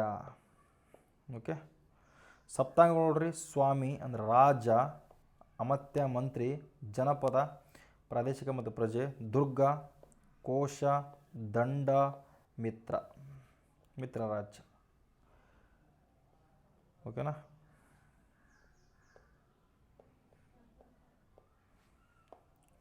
ಹೇಳಿಕೆ ನೋಡ್ರಿ. ಅಶೋಕನು ಕಳಿಂಗವನ್ನು ಮೌರ್ಯ ಸಾಮ್ರಾಜ್ಯಕ್ಕೆ ಸೇರಿಸಿಕೊಂಡನು. ಹೌದೇನ್ರಿ? ಹೌದ್ರಿ. ಯಾಕಂದ್ರಪ್ಪ ಕಳಿಂಗದಕ್ಕೋಸ್ಕರನ ಅಲ್ಲಿ ಇದೆ ಕಳಿಂಗದ ನಡೆದೈತಿ. ಮೌರ್ಯ ಸಾಮ್ರಾಜ್ಯಕ್ಕೋಸ್ಕರ ಕಳಿಂಗಕ್ಕೋಸ್ಕರ ಕಳಿಂಗದ ನಡೆದೈತಿ. ಕಳಿಂಗವು ದಕ್ಷಿಣ ಭಾರತದಲ್ಲಿ ಹೋಗುವ ಭೂ ಮತ್ತು ಸಮುದ್ರ ಮಾರ್ಗ ಎರಡೂ ಕೂಡ ನಿಯಂತ್ರಿಸುತ್ತಿತ್ತು. ಸರಿಯಾದ ಉತ್ತರ. ಇದಕ್ಕೋಸ್ಕರನೂ ಅಲ್ಲಿ ಹೋರಾಡ್ತಾರೆ ಅವರು. ಓಕೆ, UPSCಯಲ್ಲಿ ಇಂಥ ಕ್ವಶನ್ ಬಂದಿರಲ್ಲ ಆಬ್ವಿಯಸ್ಲಿ. KS ಅಲ್ಲಿ KPS KS ಒಂದು ಸ್ವಲ್ಪ ಚೆಕ್ ಮಾಡಿರಿ. KS ಅಲ್ಲಿ ಕೇಳಿರಲ್ಲ, ಮತ್ತು ಪ್ರಶ್ನೆ ಪತ್ರಿಕೆ ಮತ್ತು ರೈಸ್ ಆಗೈತೆ ಇದು. ಸರಿಯಾದ ಉತ್ತರ A ಮತ್ತು R ಎರಡೂ ಸರಿ. R ಸರಿಯಾದ ವಿವರಣೆ ಆಗಿದೆ, ಅದಕ್ಕೋಸ್ಕರ ಅಲ್ಲಿ ಹೋಗೋದ್ರಿ ಅವರು. ಕಳಿಂಗನ ವಶಪಡಿಸ್ಕೊಳ್ಳೋ ಮೇನ್ ರೀಸನ್ನ ಅಲ್ಲಿ ಭೂ ಮತ್ತು ಸಮುದ್ರ ಮಾರ್ಗ ಎರಡೂ ಇತ್ತಂತಂದು ಹೇಳಿ. ಕಳಿಂಗ ಎಲ್ಲಿ ಬರ್ತೀರಿ? ಬರೋದು ಒಡಿಸ್ಸಾದಾಗ, ಹೌದಲ್ರಿ? ಒಡಿಸ್ಸಾ ಆಬ್ವಿಯಸ್ಲಿ ಅಲ್ಲಿ ಸಮುದ್ರ ಬಂಗಾಳ ಕೊಲ್ಲಿ ಐತಲ್ರಿ, ಹೌದಲ್ಲ? 761ರಲ್ಲಿ ಕ್ರಿಸ್ತಪೂರ್ವ 761ರಲ್ಲಿ ಕಳಿಂಗ ಯುದ್ಧವು ನಡೀತು. ಇದು ಇಂದಿನ ಒಡಿಸ್ಸಾದಲ್ಲೈತಿ, ಅಂದರೆ ಬಂಗಾಳ ಕೊಲ್ಲಿ ತೀರದಲ್ಲೈತಿ. ಸೊ ಅದಕ್ಕೋಸ್ಕರ ಇದು ಭೂ ಮತ್ತು ಸಮುದ್ರಗಳ ನಿಯಂತ್ರಣ ಮಾಡುತ್ತಿತ್ತು. ಓಕೆ, ಇದ್ರ ಬಗ್ಗೆ ಎಲ್ಲ ಇನ್ಫಾರ್ಮೇಷನ್ ಆಯ್ತು ನಿಮಗೆ. ನೆಕ್ಸ್ಟ್, ಅಶೋಕನ ನಂತರ ಮೌರ್ಯ ಸಾಮ್ರಾಜ್ಯದ ಅವನತಿ ಪ್ರಾರಂಭವಾಯಿತು. ಹೌದೇನ್ರಿ? ಹೌದು. ನೆಕ್ಸ್ಟ್, ಅಶೋಕನು ಧರ್ಮದ ವಿಜಯದ ನೀತಿಯನ್ನು ಅನುಸರಿಸಿ ತನ್ನ ಸೈನ್ಯ ವಿಸರ್ಜನೆ ಮಾಡೋದಲ್ರಿ. ರಿಸರ್ವ್ ಇಟ್ಟಿರ್ತಾನ, ಆದರೆ ಯುದ್ಧ ಮಾಡಲ್ಲ ಅಷ್ಟೆ. ಹೇಳಿಕೆ A ಸರಿಯಾಗಿದೆ, R ತಪ್ಪಾಗಿದೆ. ಸರಿಯಾದ ಉತ್ತರ C. ಅಶೋಕ್ ಯಾವ ಮರಣವಂತನ? ಕ್ರಿಸ್ತಪೂರ್ವ 732ರಲ್ಲಿ ಮರಣವಂತನ. ದೆನ್ ಇದು ದುರ್ಬಲವಾಗ್ತಾ ಸ್ಟಾರ್ಟ್ ಆಗುತ್ತೆ. ಅಂತಿಮವಾಗಿ 185ರಲ್ಲಿ ಪತನಗೊಳ್ತೈತಿ. ಯಾವುದೇ ಕಾರಣಕ್ಕೂ ಸೈನ್ಯವನ್ನು ವಿಸರ್ಜನೆ ಮಾಡಿರಲ್ಲ. ಸೈನ್ಯವನ್ನು ಬೃಹತ್ ಸೈನ್ಯವನ್ನು ಉಳಿಸಿಕೊಂಡಿರ್ತಾನೆ ರೀ. ಓಕೆನಾ? ಮೆಗಸ್ತಾನಿಸ್ನ ಪ್ರಕಾರ ಮೌರ್ಯರು ದೊಡ್ಡ ಸೈನ್ಯವನ್ನು ಹೊಂದಿರ್ತಾರೆ ನೋಡ್ರಿ. ಓಕೆ, ಇದು ಏನು ಇಂಪಾರ್ಟೆಂಟ್ ಐತೆ ಎಲ್ಲ ನಾವು ಓದಿನಿ. ನೆಕ್ಸ್ಟ್, ಚಂದ್ರಗುಪ್ತ ಮೌರ್ಯರನ್ನು ನಂದ ವಂಶವನ್ನು ಉರುಳಿಸಲು ಮೌರ್ಯ ಸಾಮ್ರಾಜ್ಯವನ್ನು ಸ್ಥಾಪಿಸಲು ಸಾಧ್ಯವಾಯಿತು. ಹೌದೇನ್ರಿ? ಹೌದ್ರಿ. ಚಾಣಕ್ಯನು ಅವನಿಗೆ ರಾಜಕೀಯ ತಂತ್ರ ಮತ್ತು ಮಾರ್ಗದರ್ಶನ ಒದಗಿಸಿದನು. ಹೌದೇನ್ರಿ? ಹೌದ್ರಿ. 2 ಮತ್ತು ಸರಿ. ಸರಿಯಾದ ಉತ್ತರ ಎ ಮತ್ತು ಆರ್ ಎರಡೂ ಸರಿ. ಆರ್ ಹೀಗೆ ಸರಿಯಾದ ವಿವರಣೆಯಾಗಿದೆ. ಹೌದೇನ್ರಿ? ಇದು ಸರಿಯಾದ ಉತ್ತರ. ಚಂದ್ರಗುಪ್ತ ಮೌರ್ಯನು ಕ್ರಿಸ್ತಪೂರ್ವ 322ರಲ್ಲಿ ನಂದ ವಂಶದ ಕೊನೆಯ ದೊರೆ ಧನನಂದನನ್ನು ಸೋಲಿಸಿ ಸಾಮ್ರಾಜ್ಯವನ್ನು ಸ್ಥಾಪನೆ ಮಾಡಿದ. ಚಾಣಕ್ಯನು ನಂದರ ವಿರುದ್ಧದ ಹೋರಾಟದಲ್ಲಿ ಚಂದ್ರಗುಪ್ತನಿಗೆ ಮಾರ್ಗದರ್ಶನ, ಪ್ರಧಾನಮಂತ್ರಿ, ಮುಖ್ಯ ರಾಜಕೀಯ ತಂತ್ರಗಾರನಾಗಿದ್ದನು. ಓಕೆನಾ. ವಿಶಾಖದತ್ತನ ಮುದ್ರಾರಾಕ್ಷಸದಲ್ಲಿ ಈ ತಂತ್ರಗಾರಿಕೆ ಬಗ್ಗೆ ಐತೆ ನೋಡ್ರಿ. ಇದು ಆಲ್ರೆಡಿ ಭಾಳ ಸರಿ ಕ್ವಶನ್ ಆಗೈತಿ. ಇನ್ನೇನು ತಕ್ಷಶಿಲವು ವಿಶ್ವವಿದ್ಯಾನಿಲಯದಲ್ಲಿ ಚಾಣಕ್ಯನು ಚಂದ್ರಗುಪ್ತನಿಗೆ ಶಿಕ್ಷಣ ಮತ್ತು ತರಬೇತಿ ನೀಡಿದನು. ಇದು PDF ಕಾಲಾಗ ನನಗೆ ಸಾಕಾಗೋತು. ಇರಲಿ. ಚಾಣಕ್ಯನ ನೀತಿಯು ಸಾಮ, ದಾನ, ಭೇದ, ದಂಡ ಎಂಬ 4 ಉಪನೊಂದಿತ್ತು. ಓಕೆನಾ. ನೆಕ್ಸ್ಟ್ ಮೌರ್ಯರ ಆಳ್ತೆ. ಓಕೆ. ಸಮರ್ಥ ಸರಿಯಾದ ಉತ್ತರ. ಸಮರ್ಥವಾಗಿ ಕಂದಾಯ ಸಂಗ್ರಹಣೆ ಮಾಡ್ಬೇಕಂತ ಟ್ರಿಕ್ಸ್ ಇಟ್ಟೇನೆ. ಸಮರ್ಥ ಅಂದರೆ ಸಮರ್ಥವಾಗಿ ಕಂದಾಯ ಟ್ಯಾಕ್ಸ್ ಮಾಡ್ಬೇಕು. ಸನ್ನಿಧಾತ, ಸನ್ನಿಧಿಯಲ್ಲಿ ಏನಿರಬೇಕು? ದೇವರ ಸನ್ನಿಧಿಯಲ್ಲಿ ಖಜಾನೆ ಐತಿ. ಸೊ ಖಜಾನೆಯ ಮುಖ್ಯಸ್ಥ. ಶುಲ್ಕ ಅಂದ್ರಪ್ಪ ತೆರಿಗೆ. ಪೌತ ಅಂದ್ರಪ್ಪ ಅಂದ್ರೆ ತೂಕ ಮತ್ತು ಅಳತೆ. ಪೌತ್ 1 ಪೌತ್ 2 ಪೌತ್ ಅಂತಿರ್ತೀವಿ. ಸೊ ಪೌತ ತೂಕ ಮತ್ತು ಅಳತೆ. ಸರಿಯಾದ ಉತ್ತರ ಆಪ್ಷನ್ ಬಿ. ಇದ್ರ ಬಗ್ಗೆ ಆಲ್ರೆಡಿ ಇನ್ಫಾರ್ಮೇಷನ್ ಐತಿ ಇಲ್ಲಿ. ಅದೇ ಮೇಲೆ ಕೊಟ್ಟಿರೋದು ಐತಿ. ಇದು ಅರ್ಥಶಾಸ್ತ್ರದ ಬಗ್ಗೆ ಇದ್ರಾಗೆಲ್ಲ ಐತೆ ನೋಡ್ರಿ. ಓಕೆನಾ. ನೆಕ್ಸ್ಟ್ ಕಾಲಾನುಕ್ರಮದಲ್ಲಿ ಬರೆಯಿರಿ ಅಂತ ಕ್ವಶನ್ ಆಗೈತಿ.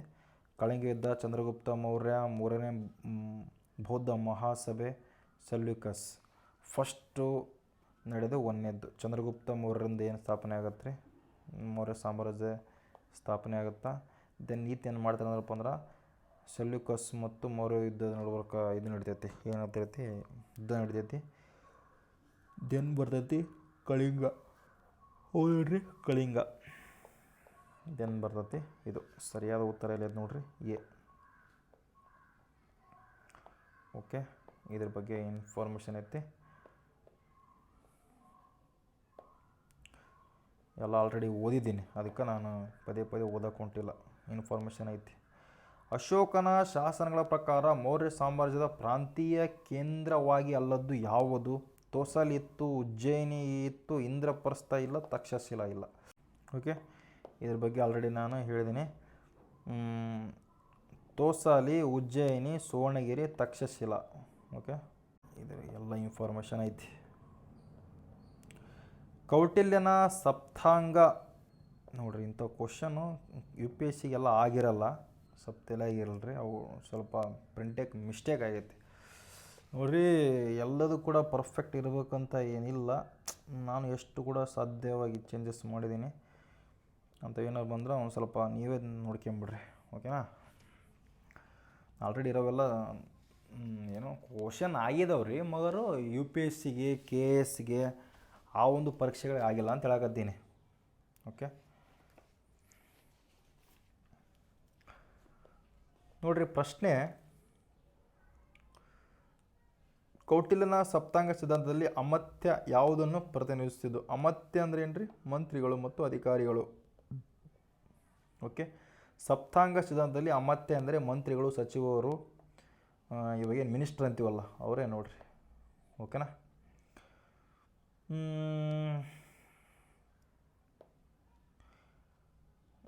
ಎಲ್ಲ ಆಲ್ರೆಡಿ ಹೇಳಿದ್ದೀನಪ್ಪ. ಇದ್ರಾಗ ಏನು ಇಂಪಾರ್ಟೆಂಟ್ ಇಲ್ಲ. ಪದೇ ಓದೋಕ್ಕೂ ಇದಾಗೈತಿ. ಯಾವ ಶಾಸನವು ಅಶೋಕನ ಕಳಿಂಗ ಯುದ್ಧ ಮತ್ತು ಅದರ ಪರಿಣಾಮ ಬಗ್ಗೆ ಹೇಳ್ತೈತಿ? ಹವ್ಯಸ್ಲಿ 13ನೇ ಬಂಡಗಲ್ಲು ಶಾಸನ. ಓಕೆನಾ. 13ನೇ ಬಂಡೆಗಲ್ಲು ಶಾಸನದ ಬಗ್ಗೆ ನಾನು ಆಲ್ರೆಡಿ ಹೇಳಿದ್ದೀನಿ. ಈ ಶಾಸನದಲ್ಲಿ 150 ಜನರು ಸೆರೆ ಹಿಡಿಯಲಾಯಿತು, 1000 ಜನರನ್ನು ಕೊಲ್ಲಲ್ಪಟ್ಟರು. ಮಸ್ಕಿ ಶಾಸನವು ಅಶೋಕನ ವೈಯಕ್ತಿಕ ಹೆಸರನ್ನು ಉಲ್ಲೇಖಿಸಿದ ಏಕೈಕ ಶಾಸನ. ಬಬ್ರು ಶಾಸನದಲ್ಲಿ ಬೌದ್ಧ ಧರ್ಮದಲ್ಲಿ ಅಶೋಕನ ನಂಬಿಕೆ ವ್ಯಕ್ತಪಡಿಸುತ್ತಾನೆ. ಬಬ್ರು ಶಾಸನ ಪ್ರಕಾರ ಬೌದ್ಧ ಧರ್ಮದಲ್ಲಿ ಅಶೋಕ ನಂಬಿಕೆ ಅಂತ ಹೇಳೋದು ಯಾವುದು ಅಂದ್ರಪ್ಪ ಬಬ್ರು ಶಾಸನ ನೋಡ್ರಿ.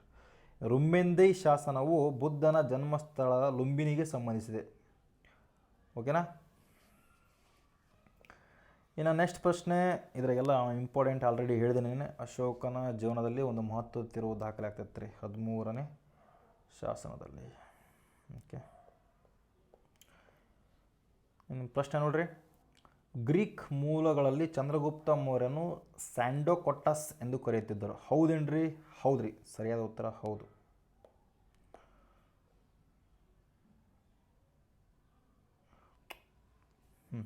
ಇನ್ನು ಪ್ರಶ್ನೆ ಕೇಳ್ರಿ, ಬಿಂದುಸಾರನನ್ನು ಯಾವ ಹೆಸರನ್ನು ಕರೆದಿದ್ದರು? ಬಿಂದುಸಾರನನ್ನು ಅಮಿತ್ರೆಕೇಟ್ಸ್ ಎಂದು ಕರೆದರು. ಅಮಿತ್ರೋಚೇಟ್ಸ್. ಚಂದ್ರಗುಪ್ತನನ್ನು ಸ್ಯಾಂಡ್ರೋಕೊಟ್ಟಸ್ ಅಂತ ಕರೆದರು ನೋಡ್ರಿ. ಓಕೆನಾ. ಗ್ರೀಕ್ ಇತಿಹಾಸಕಾರರು ಬಿಂದುಸಾರವನ್ನು ಅಮಿತ್ರೋಚೇಟ್ಸ್ ಎಂದು ಕರೆಯುತ್ತಿದ್ದರು. ಇದು ಸಂಸ್ಕೃತದಲ್ಲಿ ಶತ್ರುಗಳನ್ನು ಸಂಹರಿಸುವುದು ಮಿತ್ರಘಾತ. ಓಕೆ. ಇನ್ನು ಸ್ಯಾಂಡ್ರೋಕೊಟ್ಟಸ್ ಚಂದ್ರಗುಪ್ತನ ಮೌರ್ಯನ್ ಗ್ರೀಕ್ ಹೆಸರು. ಚಂದ್ರಗುಪ್ತನ ಮೌರ್ಯನ ಗ್ರೀಕ್ನ ಹೆಸರು ಸ್ಯಾಂಡ್ರೋಕೊಟ್ಟಸ್. ಪ್ರಿಯದರ್ಶಿನಿ, ದೇವನಾಪ್ರಿಯ, ಅಶೋಕೊಂದು ಎಲ್ಲ ಇನ್ಫಾರ್ಮೇಷನ್ ಆಲ್ರೆಡಿ ನಮಗೆ ಗೊತ್ತೈತಿ. ಓಕೆ, ಏನು ಇಂಪಾರ್ಟೆಂಟ್ ಇದ್ರೆ ಹೇಳ್ತೀನಿ ರೀ. ಏನು ಅಂದ್ರೆ ಇಂಪಾರ್ಟೆಂಟ್ ಇಲ್ಲ ಅದಷ್ಟೇ ಹೊಂಟೀನಿ. ಯಾಕೆ ಇಷ್ಟೊತ್ತು ಅದೇ ವಾಪಸ್ ಬಂದಿದ್ರಿ ರಿಪೀಟ್. ಓಕೆನಾ. ಚಂದ್ರಗುಪ್ತ ಮೌರ್ಯನು ತನ್ನ ಅಂತಿಮ ದಿನಗಳನ್ನು ಎಲ್ಲಿ ಕಳೆದ? ಶ್ರವಣ ಬೆಳಗೊಳ. ಇದು ಎಷ್ಟು ಸಗ ಕ್ವಶನ್ ಆಗುತ್ತಪ್ಪ. PCಗಂತೂ ಸುಮಾರು ಸರಿಯಾಗೈತ್ರಿ. ಜೈನ ಧರ್ಮವನ್ನು ಸ್ವೀಕಾರ ಮಾಡ್ತಾನ. ಭದ್ರಭಾವಿನೊಂದಿಗೆ ಕರ್ನಾಟಕಕ್ಕೆ ಬರ್ತಾನೆ. ಸಲ್ಲೇಖನ ರೂತ ಇದು ಮಾಡ್ತಾನೆ. ಕರ್ನಾಟಕ ಹಾಸನ ಜಿಲ್ಲೆಯಲ್ಲೈತಿ. ಪಾಟಲಿಪುತ್ರ ಮೌರ್ಯ ರಾಜಧಾನಿ ಆಗಿತ್ತು. ತಕ್ಷಶಿಲ ಉತ್ತರ ಪ್ರಾಂತ ರಾಜಧಾನಿ ಆಗಿತ್ತು. ಉಜ್ಜಯಿನಿ ಪಶ್ಚಿಮ ಪ್ರಾಂತ ರಾಜಧಾನಿ ಆಗಿತ್ತು. ಎಲ್ಲ ಹೌದಲ್ರಿ, ನಿಮಗೆಲ್ಲ ಗೊತ್ತೈತಿ. ಸಾಹಿತ್ಯ ನೋಡ್ರಿ. ಮೌರ್ಯ ಸಾಮ್ರಾಜ್ಯದ ಆಡಳಿತ ಮತ್ತು ಮಿಲಿಟರಿ ವ್ಯವಸ್ಥೆ ಬಗ್ಗೆ ನೀಡೋ ಗ್ರಂಥ ಯಾವುದ್ರಿ? UPSC ಕೇಳಿದಂಥ ಪ್ರಶ್ನೆ ಅಲ್ಲ ಇದು. PC PSI ಕೇಳಿದಂಥ ಪ್ರಶ್ನೆ. ಪ್ರಿಂಟೇಕ್ ಮಿಸ್ಟೇಕ್ ಆಗೈತಿ. ಸರಿಯಾದ ಉತ್ತರ ಅರ್ಥಶಾಸ್ತ್ರ. ಓಕೆ.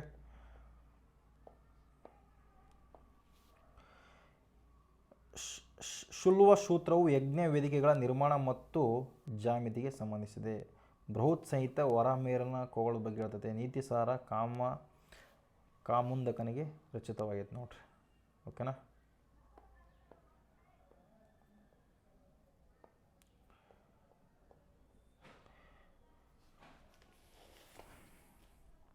ಅಶೋಕನು ತನ್ನ ಪಟ್ಟಾಭಿಷೇಕದ ಎಷ್ಟು ವರ್ಷಗಳ ನಂತರ ಕಳಿಂಗವನ್ನು ಗೆದ್ದನು? ಸರಿಯಾದ ಉತ್ತರ 8 ವರ್ಷ.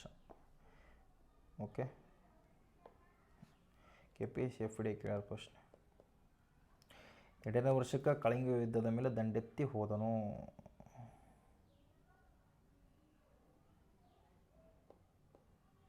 ಓಕೆ. ಇದರ ಬಗ್ಗೆ 13ನೇ ಶಾಸನ ಬಗ್ಗೆ ಹೇಳ್ತಿ. 273 ಸಿಂಹಾಸನ ಇರೋದ 269ರಲ್ಲಿ ಪಟ್ಟಾಭಿಷೇಕ ಆಗ್ತಾನೆ ನೋಡ್ರಿ.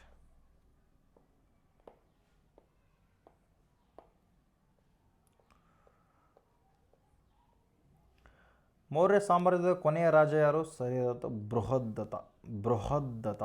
ಇವನು ಟೈಮ್ ಅಂದ್ರಪ್ಪ ಅಂದ್ರೆ 187ರಿಂದ 185.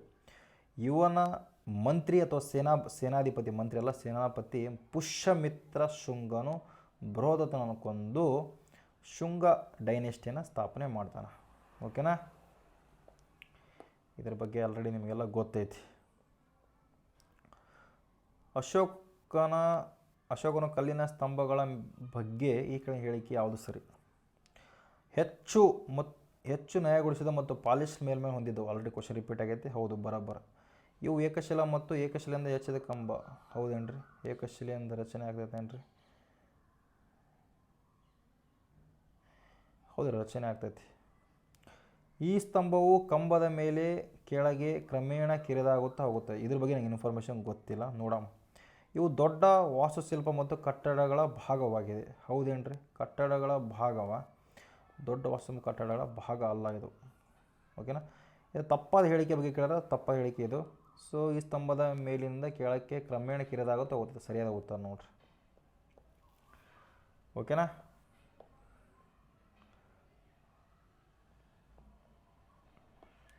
ಈ ಸ್ತಂಭಗಳು ಸ್ವತಂತ್ರ ಸ್ಮಾರಕಗಳಾಗಿದ್ದವೇ ಹೊರತು ಯಾವುದೇ ದೊಡ್ಡ ಪ್ರಮಾಣದ ಕಟ್ಟಡಗಳ ಭಾಗಗಳಾಗಿರಲಿಲ್ಲ. ಸ್ವತಂತ್ರ ಸ್ಮಾರಕ ನೋಡ್ರಿ, ಯಾವುದೇ ಪ್ರಮಾಣದ ಕಟ್ಟಡದ ಭಾಗ ಅಲ್ಲ ಇದು.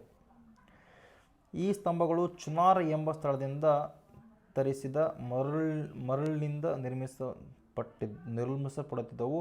ಸ್ತಂಭದ ತುದಿಯಲ್ಲಿ ಸಿಂಹ, ವೃಷಭ, ಆನೆ, ಕುದುರೆ, ಭವ್ಯ ಶಿಲ್ಪಗಳಿದ್ದವು. ಓಕೆ, ನೆಕ್ಸ್ಟ್ ಸಾರನಾಥದ ಲೌರಿಯಾ, ನಂದಗಡ, ರುಮಿದೇವಿ ಕಡೆ ಸ್ತಂಭಗಳಿವೆ. ಓಕೆ, ನೆಕ್ಸ್ಟ್ ಚಂದ್ರಗುಪ್ತ ಮೌರ್ಯನು ಕೌಟಿಲ್ಯನ ಸಹಾಯದಿಂದ ಯಾವ ಸಾಮ್ರಾಜ್ಯವನ್ನು ಉರುಳಿಸಿದ? ಯಾವ ರೀ ಸರಿಯಾದ ಉತ್ತರ ನಮ್ಮ ಒಂದು ನಂದ ಸಾಮ್ರಾಜ್ಯ.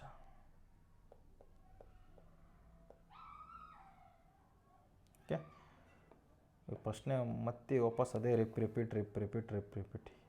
ಓಕೆ, ಇದ್ರಿಗೇನು ಇಂಪಾರ್ಟೆಂಟ್ ಇಲ್ಲ. ಮಗಧ ಸಾಮ್ರಾಜ್ಯದ ಪ್ರಾಂತೀಯ ಕೇಂದ್ರಗಳು ಯಾವುದ್ರ ಬಗ್ಗೆ ಕೇಳಾರ? ಯಾವುದಾಗಿರಲಿಲ್ಲ ರೀ ಸರಿಯಾದ ಉತ್ತರ ಇಂದ್ರಪ್ರಸ್ಥ ಆಗಿರಲ್ಲ. ರಿಪೀಟೆಡ್ ಕ್ವಶನ್ ಅನ್ನಿಸ್ತೈತೆ ಅದು. ಇದು UPSC ಅಂತ ಕೇಳೋಕ್ಕೆ ಚಾನ್ಸ್ ಇಲ್ಲ. ಯಾವುದೋ PCPSC ಮಟ್ಟದ ಕೇಳಿದಂಥ ಕ್ವಶನ್ ಇದು. UPSC ಅಂತ ಮಿಸ್ಟೇಕ್ ಆಗೈತಿ. ಓಕೆನಾ? UPSC ಲೆಕ್ಕನ ಬೇರೆ ರೀ ನೋಡ್ರಿ. ಏನು ಅಂಥ ಪರಿ ಇಂಪಾರ್ಟೆಂಟ್ ಇಲ್ಲ, ಇರೋ ಎಲ್ಲ ವಾಪಸ್ ಬಂದೈತಿ. ಅಶೋಕನ ಕಳಗೆ ಯುದ್ಧ ವಾಪಸ್ ಇದೇ ಕ್ವಶನ್ ರಿಪೀಟ್ ಆಯ್ತು ಅನ್ನಿಸ್ತೈತಿ. FDAಗೂ ಕೇಳೋಕ್ಕೆ ಚಾನ್ಸ್ ಇಲ್ಲ, UPSC ಕೇಳೋಕ್ಕೆ ಚಾನ್ಸ್ ಇಲ್ಲ. ಕ್ವಶನ್ ರಿಪೀಟ್ ಆಗ್ಯಾವ್ರಿ. ಓಕೆ, 761 ಕಳಿಂಗದ ನಡೆದೈತೆ ನೋಡ್ರಿ.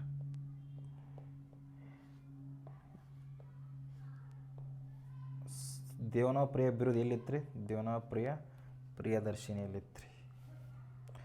ಇದರದ್ದು ಯಾವುದು ಮಸ್ಕಿ ಶಾಸನ ಇರ್ತೈತೆ ರೀ, ಹೌದಲ್ರಿ? ಮಸ್ಕಿ ಶಾಸನ ಎಲ್ಲಿತ್ತು? ರಾಯಚೂರು ಜಿಲ್ಲೆಗೆ ಕಂಡು ಬರ್ತೈತಿ. ಕೆಳಗಿನ ಯಾವುದು ಅಶೋಕನ ಸ್ತಂಭ ಶಾಸನಗಳಲ್ಲಿ ಒಂದಲ್ಲ? ಸಂಘ ಭೇದ ಶಾಸನ ಹೌದ್ರಿ, ಬರೋಬ್ಬರು. ರಾಣಿ ಶಾಸನ ಹೌದ್ರಿ. ನ್ಯಾಯ ಸುಧಾರಣಾ ಶಾಸನ ಹೌದ್ರಿ. ಬೆಲೆ ನಿಯಂತ್ರಣ ಶಾಸನ ಅಲ್ಲ. ಓಕೆ, ಬೆಲೆ ನಿಯಂತ್ರಣ ಶಾಸನವನ್ನು ಅಶೋಕ ಯಾವುದೇ ಶಾಸನದಲ್ಲಿ ವಿಷಯ ಪಡಿಸಿಲ್ಲ ನೋಡ್ರಿ.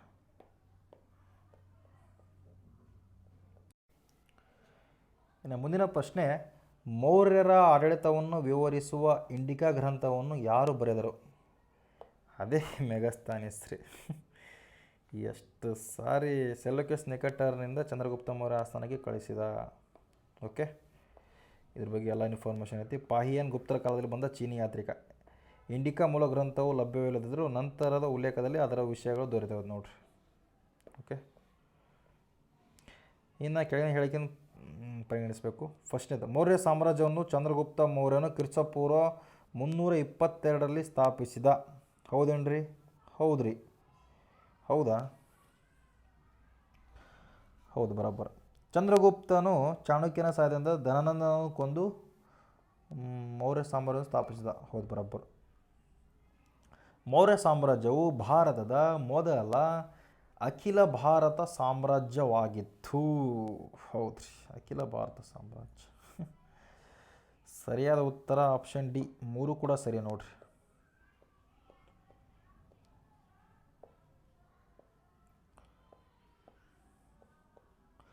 ಮೌರ್ಯ ಸಾಮ್ರಾಜ್ಯದ ರಾಜಧಾನಿ ಹೋದರೆ ಪಾಟಲಿಪುತ್ರ. ಇದು ಆಲ್ರೆಡಿ ಕ್ವಶನ್ ಆಗೈತಿ. ಪ್ರಸ್ತುತ ಪಾಟಲಿಪುತ್ರ ಇಂದಿನ ಪಾಟ್ನಾದಾಗ ಐತಿ, ಗಂಗಾ ನದಿ ದಡದ ಮೇಲೆ ಐತಿ. ಮೆಗಸ್ತನೀಸ್ ಇಂಡಿಕಾ ಗ್ರಂಥದಲ್ಲಿ ಈ ನಗರದ ವೈಭವದ ಬಗ್ಗೆ ವಿವರಣೆ ಮಾಡ್ಯಾನ ನೋಡ್ರಿ. ಓಕೆನಾ? PDF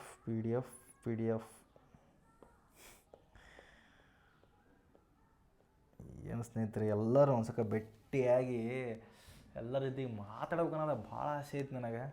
ಅದು ಯಾವಾಗ ಆಗುತ್ತೋ ಯಾವಾಗಿಲ್ಲೋ. ನಾನು ಅಲ್ಲಿ, ನೀವು ಅಲ್ಲಿ.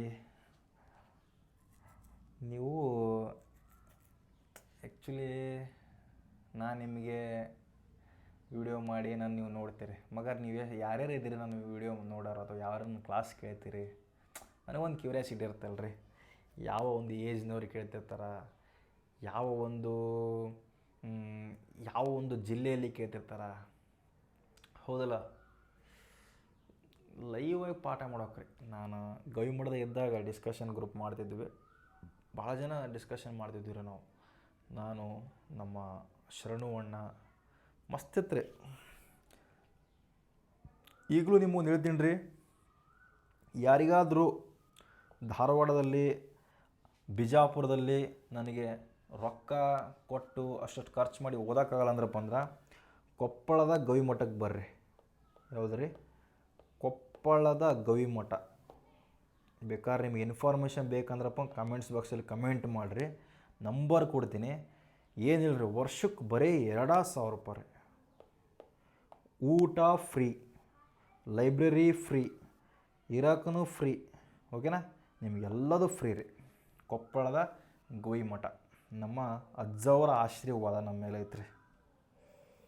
ಓಕೆ, ಯಾರಿಗೇ ಆಗಲ್ಲ ಅನ್ಸೋಕೆ ಬರ್ರಿ. ಬೇಕಾದ್ರೆ ನಿಮ್ಗೆ ಅಡ್ಮಿಷನ್ ಏನು ಬೇಕಾಗೆಲ್ಲ ವ್ಯವಸ್ಥೆ ಮಾಡಿ ಕೊಡೋಕೆ ಟ್ರೈ ಮಾಡ್ತೀನಿ.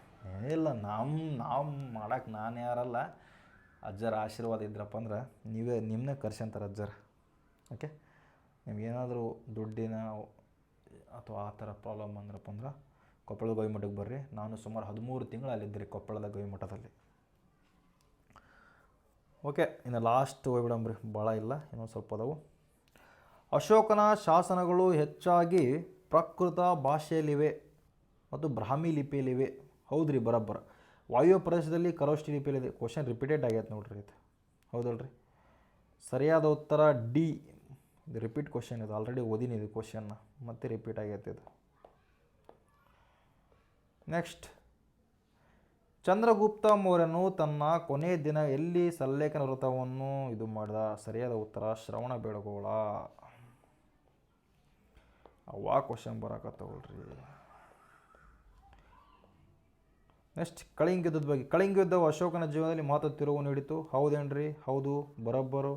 ಕಾರಣ, ಯುದ್ಧದ ಭೀಕರತೆಯಿಂದಾಗಿ ಪ್ರಭಾವಿತನಾದ ಅಶೋಕನು ಬೌದ್ಧ ಧರ್ಮವನ್ನು ಸ್ವೀಕರಿಸಿ ಅಹಿಂಸಾ ನೀತಿಯನ್ನು ಅನುಸರಿದ. ಹೌದ್ರಿ, ಎರಡೂ ಕೂಡ ಬರೋಬ್ಬರದವು.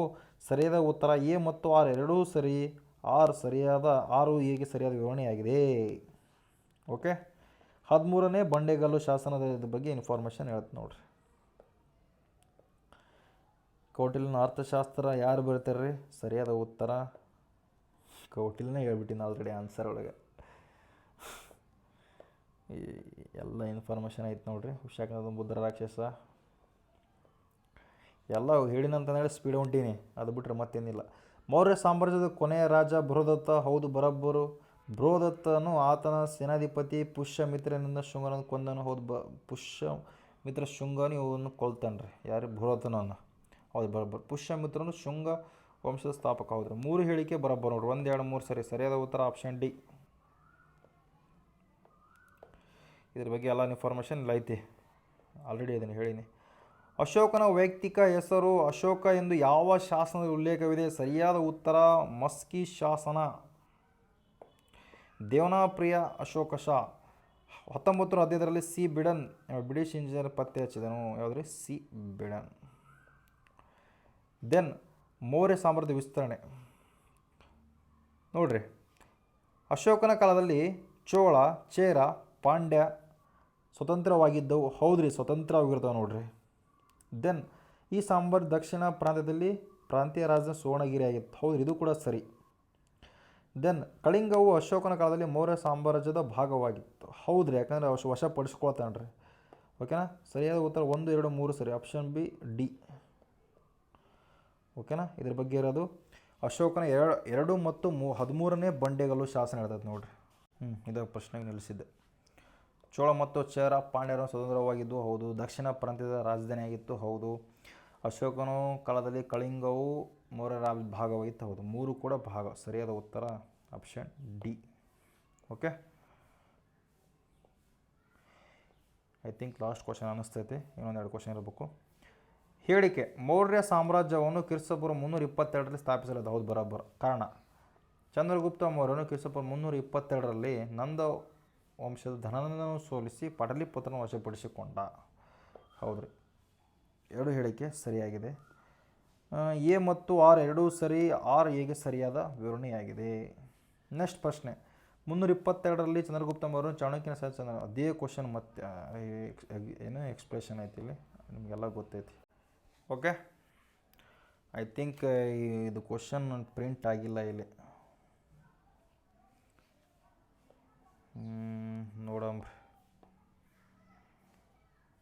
ಓಕೆ, ಇಲ್ಲಿಗೆ ಎಂಡ್ ಮಾಡಮ್ ಕ್ಲಾಸ್. ಒಟ್ಟು ನಾವು ಎಷ್ಟು ಪ್ರಶ್ನೆ ನೋಡಿದ್ವಿ? 100ಕ್ಕಿಂತ ಹೆಚ್ಚು ಪ್ರಶ್ನೆಗಳನ್ನು ನೋಡಿದ್ವಿ.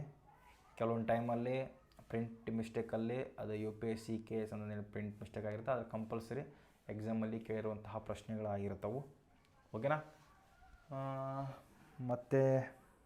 ಮತ್ತೇನಿಲ್ಲ ರೀ, ಜಾಸ್ತಿ ಕೊರೆಯೋಕೆ ಹೋಗಲ್ಲ. ನಾನು ನಿಮ್ಗೆ ಹೇಳೋದೆಲ್ಲ ಹೇಳಿದ್ದೀನಿ. ನಿಮ್ಗೇನಾದರೂ ಜಾಸ್ತಿ ಇನ್ಫಾರ್ಮೇಷನ್ ಬೇಕಿರಪ್ಪ ಕಮೆಂಟ್ ಬಾಕ್ಸಲ್ಲಿ ಕಮೆಂಟ್ ಮಾಡಿರಿ. ಲೈವ್ ಆಗಿ ಬಂದು ಪಾಠ ಮಾಡಮ್ಮ ಅಥವಾ ಲೈವ್ ಆಗಿ ಬಂದು ನಿಮ್ಮ ಬಗ್ಗೆ ನಿಮ್ಮ ಜೊತೆಗೆ ಮಾತಾಡಮ್ಮ ರೀ. Okay, thank you very much. Bye. ಚೆನ್ನಾಗಿ ಓದ್ರಿ, ಯಾರ ಬಗ್ಗೆ ತಲೆ ಕೆಡಿಸೋಕೆ ಹೋಗ್ಬೇಡ್ರಿ. ಓಕೆ, ನಿಮ್ಮ ಗುರಿ ನಿಮ್ಮ ಕೈಯಾಗೈತಿ, ನಿಮ್ಮ ಜೀವನ ನಿಮ್ಮ ಕೈಯಾಗೈತಿ. ಇರುವ ಟೈಮ್ನ ಸರಿಯಾಗಿ ಯುಟಿಲೈಸ್ ಮಾಡಿಕೊಡ್ರಿ.